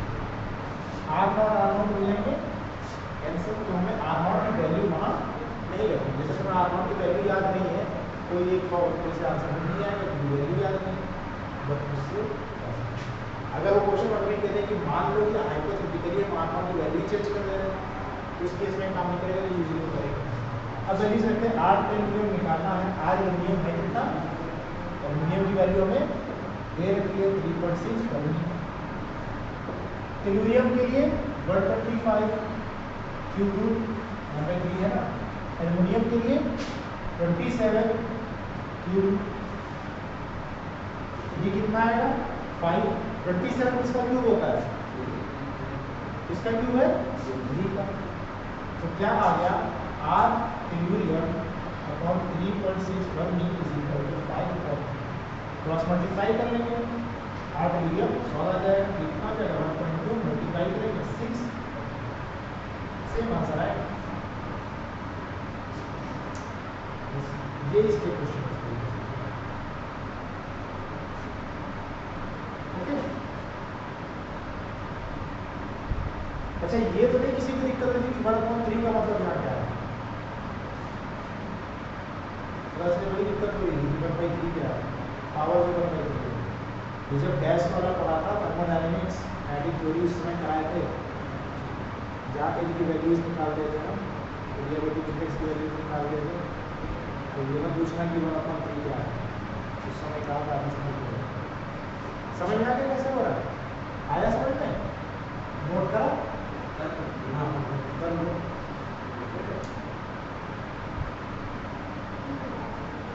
ये अगर हम टेलुरियम और एल्यूमिनियम की रेडियस का रेशियो ले लें, दोनों का रेशियो ले लें, फॉर्मूला टाइप का फॉर्मूला आपको पता है क्या होता है, आर नॉट यानी कि दोनों के लिए रेडियस जो है कांस्टेंट है, इनटू मास कम करता है क्यूब, दोनों के लिए वैल्यूज अप्लाई करेंगे। आर नॉट दोनों में कांस्टेंट है, सेम होगा तो कैंसिल आउट हो जाएगा। 3 वैल्यूज हमें पता है, मास number of aluminium, mass number of tellurium और रेडियस ऑफ टेलुरियम, और 4 क्वांटिटीज हैं, दोनों रेडियस और 2 मास। तो 3 की वैल्यूज रखेंगे, 4th वेरिएबल को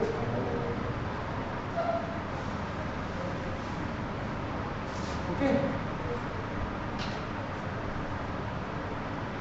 अब क्वेश्चन नंबर 8 होमवर्क नहीं है, क्लास वर्क है, करो। क्वेश्चन नंबर 8 होमवर्क नहीं, क्लास वर्क, इसको सबको हम देंगे बता।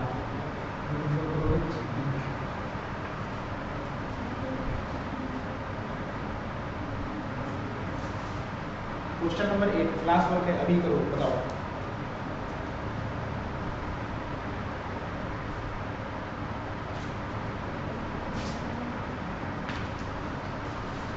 क्वेश्चन नंबर 8 1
हो गया? अरे सिंपल से तो आंसर आएगा 4.8 यूनिट 10 की पावर -50 आया आंसर 4.8। कुछ नहीं, 64 है, 64 इसका क्यूब रूट होता है, 4 से मल्टीप्लाई करते हैं। ऐसे तुमको जब ज़्यादा वैल्यूज क्यूब रूट वाले मिलेगा, ऐसा नहीं पूछेंगे कि बताएंगे 67 के निकालो, अब बैठ के प्राइम नंबर का क्यूब रूट निकाल लिया, ठीक है, ऐसा क्वेश्चन।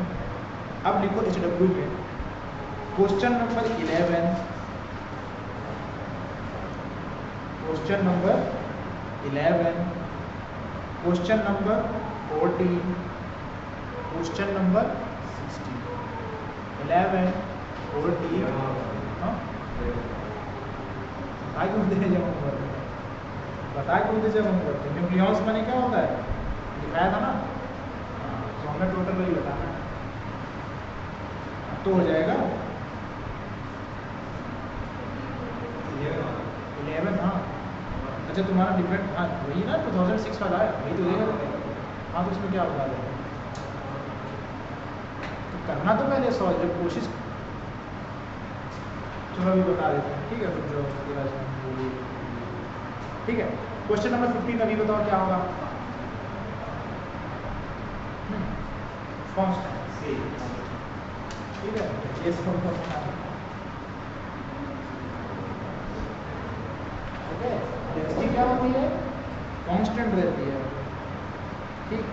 अभी देखना है हम लोग को क्वेश्चन नंबर 13, ठीक, क्वेश्चन नंबर 13 क्या हो रहा है, एक न्यूक्लियस 2 टुकड़ों में टूट रहा है, एक न्यूक्लियस 2 टुकड़ों में टूट रहा है, जिनकी वेलोसिटी का रेशियो है, जब दोनों टुकड़ों में टूट गया तो उनकी वेलोसिटी का रेशियो क्या है, मान लो v1 और v2 रेशियो क्या है, 2:1। नाउ जब 2 टुकड़ों में टूटेगा तो उसका मास भी अलग अलग होगा। पूछा है what will be the ratio of their nuclear size, nuclear size में रेडियस का रेशियो हमें बताना है। अब प्रॉब्लम ये कि वेलोसिटी और रेडियस इसका रिलेशन तो देखा कि मास का देखा था, मास नंबर का, वेलोसिटी का। तो अब हमारे पुराने वाले चैप्टर पे लॉज ऑफ मोशन में टॉपिक पढ़ा था, कौन कौन से, फ्रिक्शन पढ़ा था, समुद्र फोर्स पढ़ा था, इक्विलिब्रियम पढ़ा था, एक और चीज क्या पढ़ी थी, कंजर्वेशन ऑफ मोमेंटम, मैकेनिक्स थोड़ा की वहां से आने चाहिए। कंजर्वेशन ऑफ मोमेंटम क्या कहता है, नेट मोमेंटम क्या होना चाहिए, सेम होना चाहिए।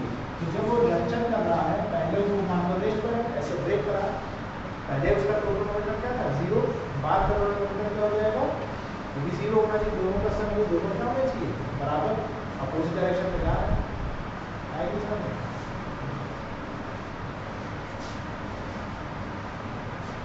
देखो let nucleus be at rest, let nucleus be at rest,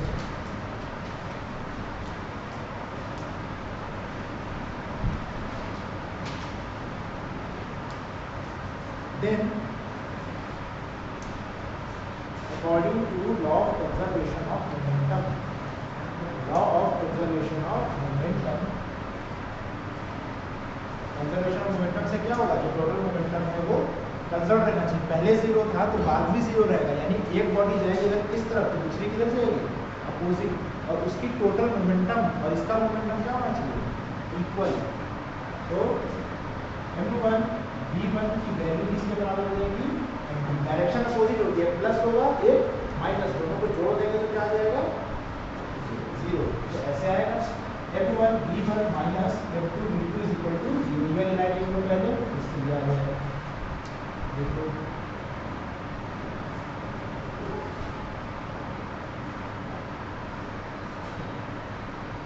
ठीक। अब देखो यहाँ में सॉल्व करना, अब मास को देखो, डेंसिटी कांस्टेंट रहती है, मास हमारा किसके कांस्टेंट आएगा, mass equal to density into volume, mass is equal to density equal to mass upon volume, तो मास क्या दिया हुआ है डेंसिटी अपॉन वॉल्यूम, पर डेंसिटी क्या रहती है न्यूक्लियस में हमेशा कांस्टेंट, सो मास किसके प्रोपोर्शनल हो जाएगा वॉल्यूम के, इसके नीचे लिखो mass is directly proportional to volume, और वॉल्यूम किसके प्रोपोर्शनल है रेडियस के, क्योंकि 4/3 पाई आर की 4/3 कांस्टेंट पाई को स्क्वायर के वॉल्यूम किस पर डिपेंड करता है सिर्फ इसकी रेडियस पर। ओके तो जब यहाँ से यानी कि क्या आ जाएगा m इज, अच्छा हाँ ये इसका क्यूब है ना, वॉल्यूम क्यूब के प्रोपोर्शनल होगा ना, तो मास इसके प्रोपोर्शनल आ जाएगा रेडियस के क्यूब।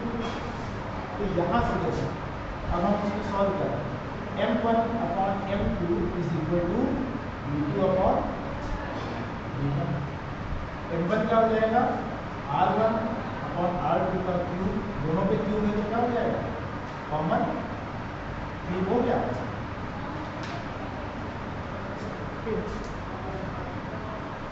दोनों पे क्यूब आ गया। v2 अपॉन v1 की वैल्यू क्या है, यहाँ बताओ यहाँ पर इसको क्या नहीं समझ रहा है, नोट कर लिया इसमें क्या नहीं समझ रहा है, मास वॉल्यूम के प्रोपोर्शनल होगा, डेंसिटी कांस्टेंट रहती है, वॉल्यूम किसके प्रोपोर्शनल रेडियस के, क्योंकि पाई होगा भी पाई आर क्यूब, तो हमने मास की जगह पर किसको रख दिया रेडियस को रख दिया क्यूब की फॉर्म में, वेलोसिटी का रेशियो हमने दे रखा है, तो रेशियो यहाँ तक क्लियर है, यहाँ 1/2 क्यों आया 2/1 की जगह, क्योंकि यहाँ क्या रखा है वैल्यूज है, वो चीज़ मतलब कंफ्यूज मत हो जाना ये बस, तो 1/2 का क्या हो जाएगा पावर इधर से ले जाएगी क्यूब में जाएगी, क्यूब तो इधर जाएगा क्यूब, तो कौन सा ऑप्शन हमारा सही आएगा, आंसर देखो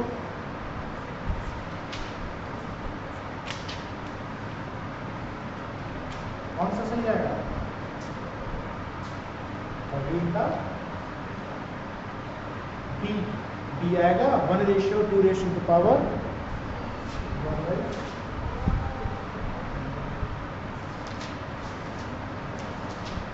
ओके क्लियर है, ये थोड़ा सा अलग क्वेश्चन था।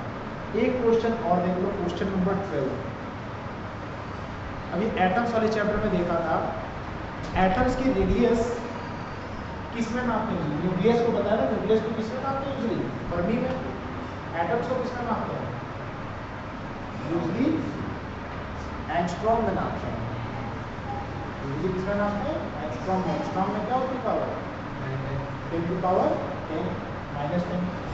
राइट, तो इसमें रेशियो किसका पूछा है, volume occupied by N atom is greater than the volume of the nucleus bye a factor of, यानी रेशियो में किसका निकालना है volume of atom upon volume of nucleus, ये क्या हो जाएगा 4/3 पाई आर, फैक्टर टू भी कहते हैं तो इसको स्मॉल, ये तो कैंसिल हो जाएगा सीधे रेशियोज में आएगा, ये कितना होता है 10⁻10 के फैक्टर में एटम, और ये किसमें होता है फर्मी में 10⁻⁻15 पूरे रहता है क्यूब, इसको सॉल्व करेंगे पावर ऊपर जाएगी पॉजिटिव आएगा 10⁻5 का क्यूब, सॉल्व करेंगे कितना आ जाएगा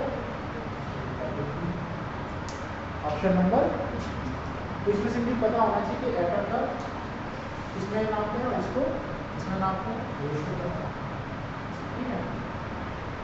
अच्छा 11, 14, 16 हमने दे दिया है होमवर्क में ना, डन, समझ में आया नहीं कितना बड़ा, अब आगे पढ़ते हैं, धीरे खत्म करना है सिलेबस, कैसे पढ़ोगे ऐसे,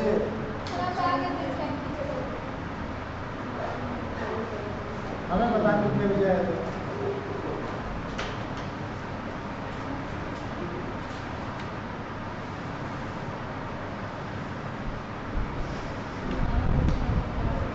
जाना मुझको जाओ, हाँ हाँ चलो एक कमरे को तो जा रहा है, देखो चलो मेरा क्वेश्चन नंबर 11 बता दीजिए, हाँ अच्छा ठीक है, चलो 2 मिनट का ब्रेक भी दिखाए क्या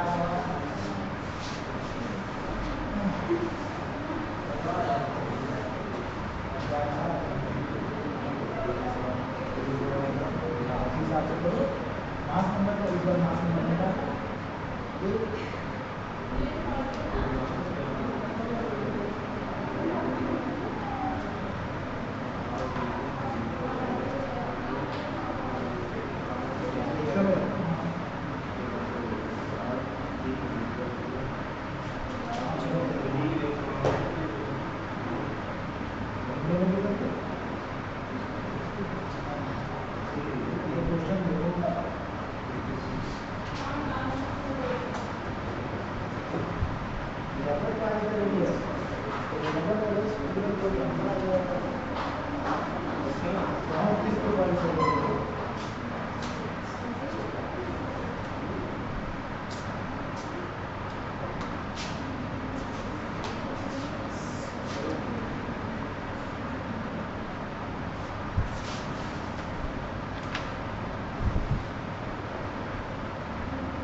ओके, सो हम लोग ने क्या क्या पढ़ लिया, कहाँ तक पहुँचे थे, लास्ट टॉपिक क्या लिखा था, न्यूक्लियर साइज, न्यूक्लियर डेंसिटी।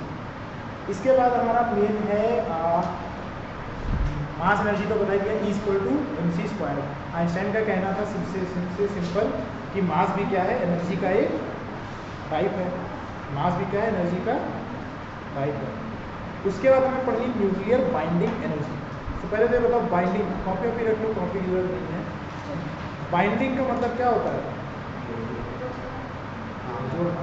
सो न्यूक्लियर बाइंडिंग एनर्जी से हमें मतलब बेसिकली है वो एनर्जी जो न्यूक्लियस को बाइंड करके रखती है, न्यूक्लियस को बाइंड करके रखती है। अब न्यूक्लियस बाइंड क्यों रहता है, वही शुरुआत के आगे प्रोटॉन वाला। तो पहले हम उसके पहले बाइंडिंग एनर्जी से पहले तुमको बता रहे हैं न्यूक्लियर फोर्स क्या होता है। ओके, डिस्कवरी ऑफ न्यूट्रॉन्स पढ़ने में इंटरेस्ट है क्या, नहीं? सो डिस्कवरी किसने कही थी न्यूट्रॉन की? हाँ, कोई लोग हमें जिसने नोट्स लिखे ना पूरे फोटो भेज दो, इसकी अच्छी आइडिया भेज देना, ठीक है।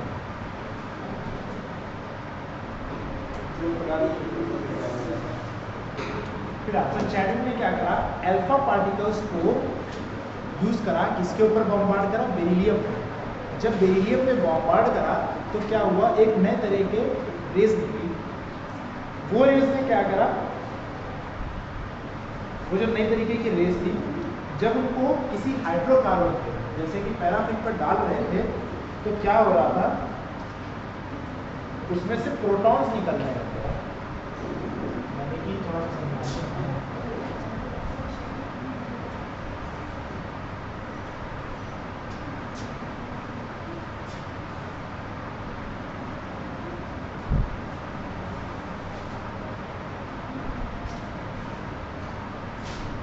एक बेरिलियम की लेयर थी, उस बेरिलियम की लेयर पर उन्होंने अल्फा पार्टिकल्स को ऐसे बॉम्बार्ड किया। अल्फा पार्टिकल क्या होते हैं,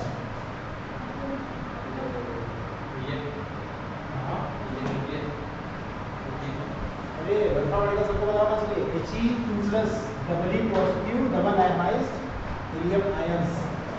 हीलियम में कितने प्रोटॉन होते हैं, दो प्रोटॉन होते हैं। कितने न्यूट्रॉन होते हैं, कितने इलेक्ट्रॉन होते हैं, दो। पॉजिटिव चार्ज कब आता है, जब इलेक्ट्रॉन लूज होते हैं। तो दो पॉजिटिव का मतलब क्या हुआ, दोनों इलेक्ट्रॉन लूज होते हैं, तो बचा क्या, न्यूक्लियस। तो अल्फा पार्टिकल्स क्या है, न्यूक्लियस है, दो प्रोटॉन और दो न्यूट्रॉन का न्यूक्लियस है, ठीक। इसके अंदर इलेक्ट्रॉन नहीं बचे। तो अल्फा पार्टिकल्स क्या है, doubly ionized, double positively ionized helium ions, जो कि क्या होंगे, न्यूक्लियस। इसमें क्या होगा, 2 प्रोटॉन और 4 न्यूट्रॉन, चार्ज कितना होगा, 2। जब इसको बेरिलियम में बॉम्बार्ड करा तो इससे कुछ नई तरह की रेज निकली, ठीक, न्यू रेज। इसको जब किसी हाइड्रोकार्बन पे जब बॉम्बार्ड कर लेते हैं, जैसे एक उन्होंने लिया था पैराफिन, ठीक है, बैक होती है, तो उसके ऊपर बॉम्बार्ड करा, क्या हुआ, इधर से उन्हें क्या मिले, प्रोटॉन्स मिले, जैसे प्रोटॉन्स मिले। तो उनको ये पता था 2 प्रोटॉन 4 न्यूट्रॉन, और वहाँ से प्रोटॉन मिलेंगे, क्या हो रहा है। तो इन्होंने उसको फील्ड में लगाकर देखा, किसके ऊपर, इस रेस को यहाँ पर फील्ड लगाकर देखा, मैग्नेटिक फील्ड की, इसका चार्ज कैसा है, पॉजिटिव चार्ज है या नेगेटिव चार्ज। जिधर भी चार्ज होगा सेम चार्ज पे वो डिफ्लेक्ट होगा और अपोजिट चार्ज पर अट्रैक्ट हो जाएगा, बट वैसा उन्हें नहीं मिला। और जो इनकी एनर्जी थी, गामा रे में क्या होता है, कोई पार्टिकल नहीं होता है, तो गामा रे से इनकी एनर्जी बहुत ज़्यादा थी। तो उनको ये भी पता था कि ये गामा रेज नहीं है। तो कंजर्वेशन ऑफ मोमेंटम लगा करके, और भी मैथमेटिकल उन्होंने ये लगा करके उन्होंने क्या पता लगाया कि ये एक न्यूट्रल पार्टिकल है जिसका मास इसके बराबर है, प्रोटॉन के बराबर है। तो यहाँ से उन्हें पता चल गया कि नया तरीके का पार्टिकल का हमने नया पार्टिकल खोज लिया, जिसको उन्हें नाम दिया न्यूट्रॉन। इसको खोजने के लिए उन्हें क्या मिला, मोलर प्राइस। ठीक, अगर इसको इक्वेशन फॉर्म में लिखते हैं तो इक्वेशन ये है, ये हो गया helium ion plus beryllium, beryllium की value lithium, beryllium, boron, carbon कितना हो गया बेरिलियम, ये क्या देता है एक, इसको कैसे लिखते हैं, न्यूट्रॉन प्लस कार्बन देगा, कितने हो गए 4 2 6 एक कार्बन। ओके, बेरिलियम को ये क्या, बेरिलियम को कन्वर्ट कर देगा कार्बन में और एक न्यूट्रॉन को रिलीज करेगा। तो यही चीज़ है। हम न्यूट्रॉन की प्रॉपर्टी वगैरह बेसिक तो बता ही रखते हैं। एक प्रॉपर्टी न्यूट्रॉन की बहुत ही इम्पॉर्टेंट, वो ये है, न्यूट्रॉन कब तक एग्जिस्ट कर सकता है स्टेबल फॉर्म में, सिर्फ और सिर्फ इनसाइड अ न्यूक्लियस, जब तक कि वो न्यूक्लियस के अंदर है, स्टेबल है। अगर हम उसे कहीं भी फ्री न्यूट्रॉन को रखें, ऐसे बाहर ले आएंगे न्यूक्लियस से निकालें, तो निकलता है ऐसे नहीं है, तो वो स्पॉन्टेनियसली यानी फौरन के फौरन क्या होता है, डिस्टेबलाइज हो जाता है और ब्रेक हो जाता है। अब ये चीज़ नहीं है जो समझो, एक न्यूट्रॉन ब्रेक होता है कितनी चीज़ों पे, 3 चीज़ों में, एक प्रोटॉन, एक इलेक्ट्रॉन और एक एंटी न्यूट्रिनो। एंटी न्यूट्रिनो क्या है, एक पार्टिकल होता है न्यूट्रिनो, न्यूट्रिनो के ऊपर क्या होता है, उसका मास बहुत ही कम होता है, जैसे इलेक्ट्रॉन का मास प्रोटॉन के कंपैरिजन में नेग्लिजिबल होता है, उसका मान इलेक्ट्रॉन के भी कंपैरिजन में नेग्लिजिबल होता है और उसके ऊपर कोई चार्ज नहीं होता है। ठीक, बहुत ही कम चार्ज होता है, वैसे होता है थोड़ा सा पॉजिटिव चार्ज होता है। तो एंटी न्यूट्रिनो पे क्या होता है, उसकी भी अपोजिट स्पिन होती है, अपोजिट चार्ज रहता है, तो उसको बोलते हैं एंटी न्यूट्रिनो। तो ये 3 चीज़ें निकलती है, एक न्यूट्रॉन क्या होगा, ब्रेक हो जाएगा 3 चीज़ें। क्लियर है, एंटी न्यूट्रिनो भी डिस्टेबलाइज होता है आगे जा करके, ये कितने टाइम तक, ये 1000 सेकेंड अप्रॉक्सीमेटली 1000 सेकेंड तक ऐसे रहेगा नेचर में ऐसे फ्री। उसके बाद ये भी दूसरे पार्टिकल से कंबाइन होगा, ये कुछ भी करेगा। ठीक है, ये चीज़ समझ में आई? Yes sir. नहीं आई? कहाँ पर नहीं आई? ये तो इसका पार्टनर से बात बैग चलाएं। ठीक है, तो ये बेसिक्स है। ये जो बीटा जो -B है, हाँ, उसमें भी यही होता है, बट ये क्या है, ये फ्री स्टेट में हो रहा है। बीटा ठीक है न्यूक्लियस के अंदर वाला है वो चीज़ इतना है। अब आते हैं बाइंडिंग एनर्जी पे।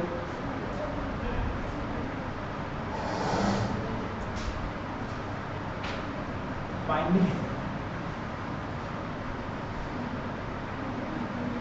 चलो ठीक है, आज के लिए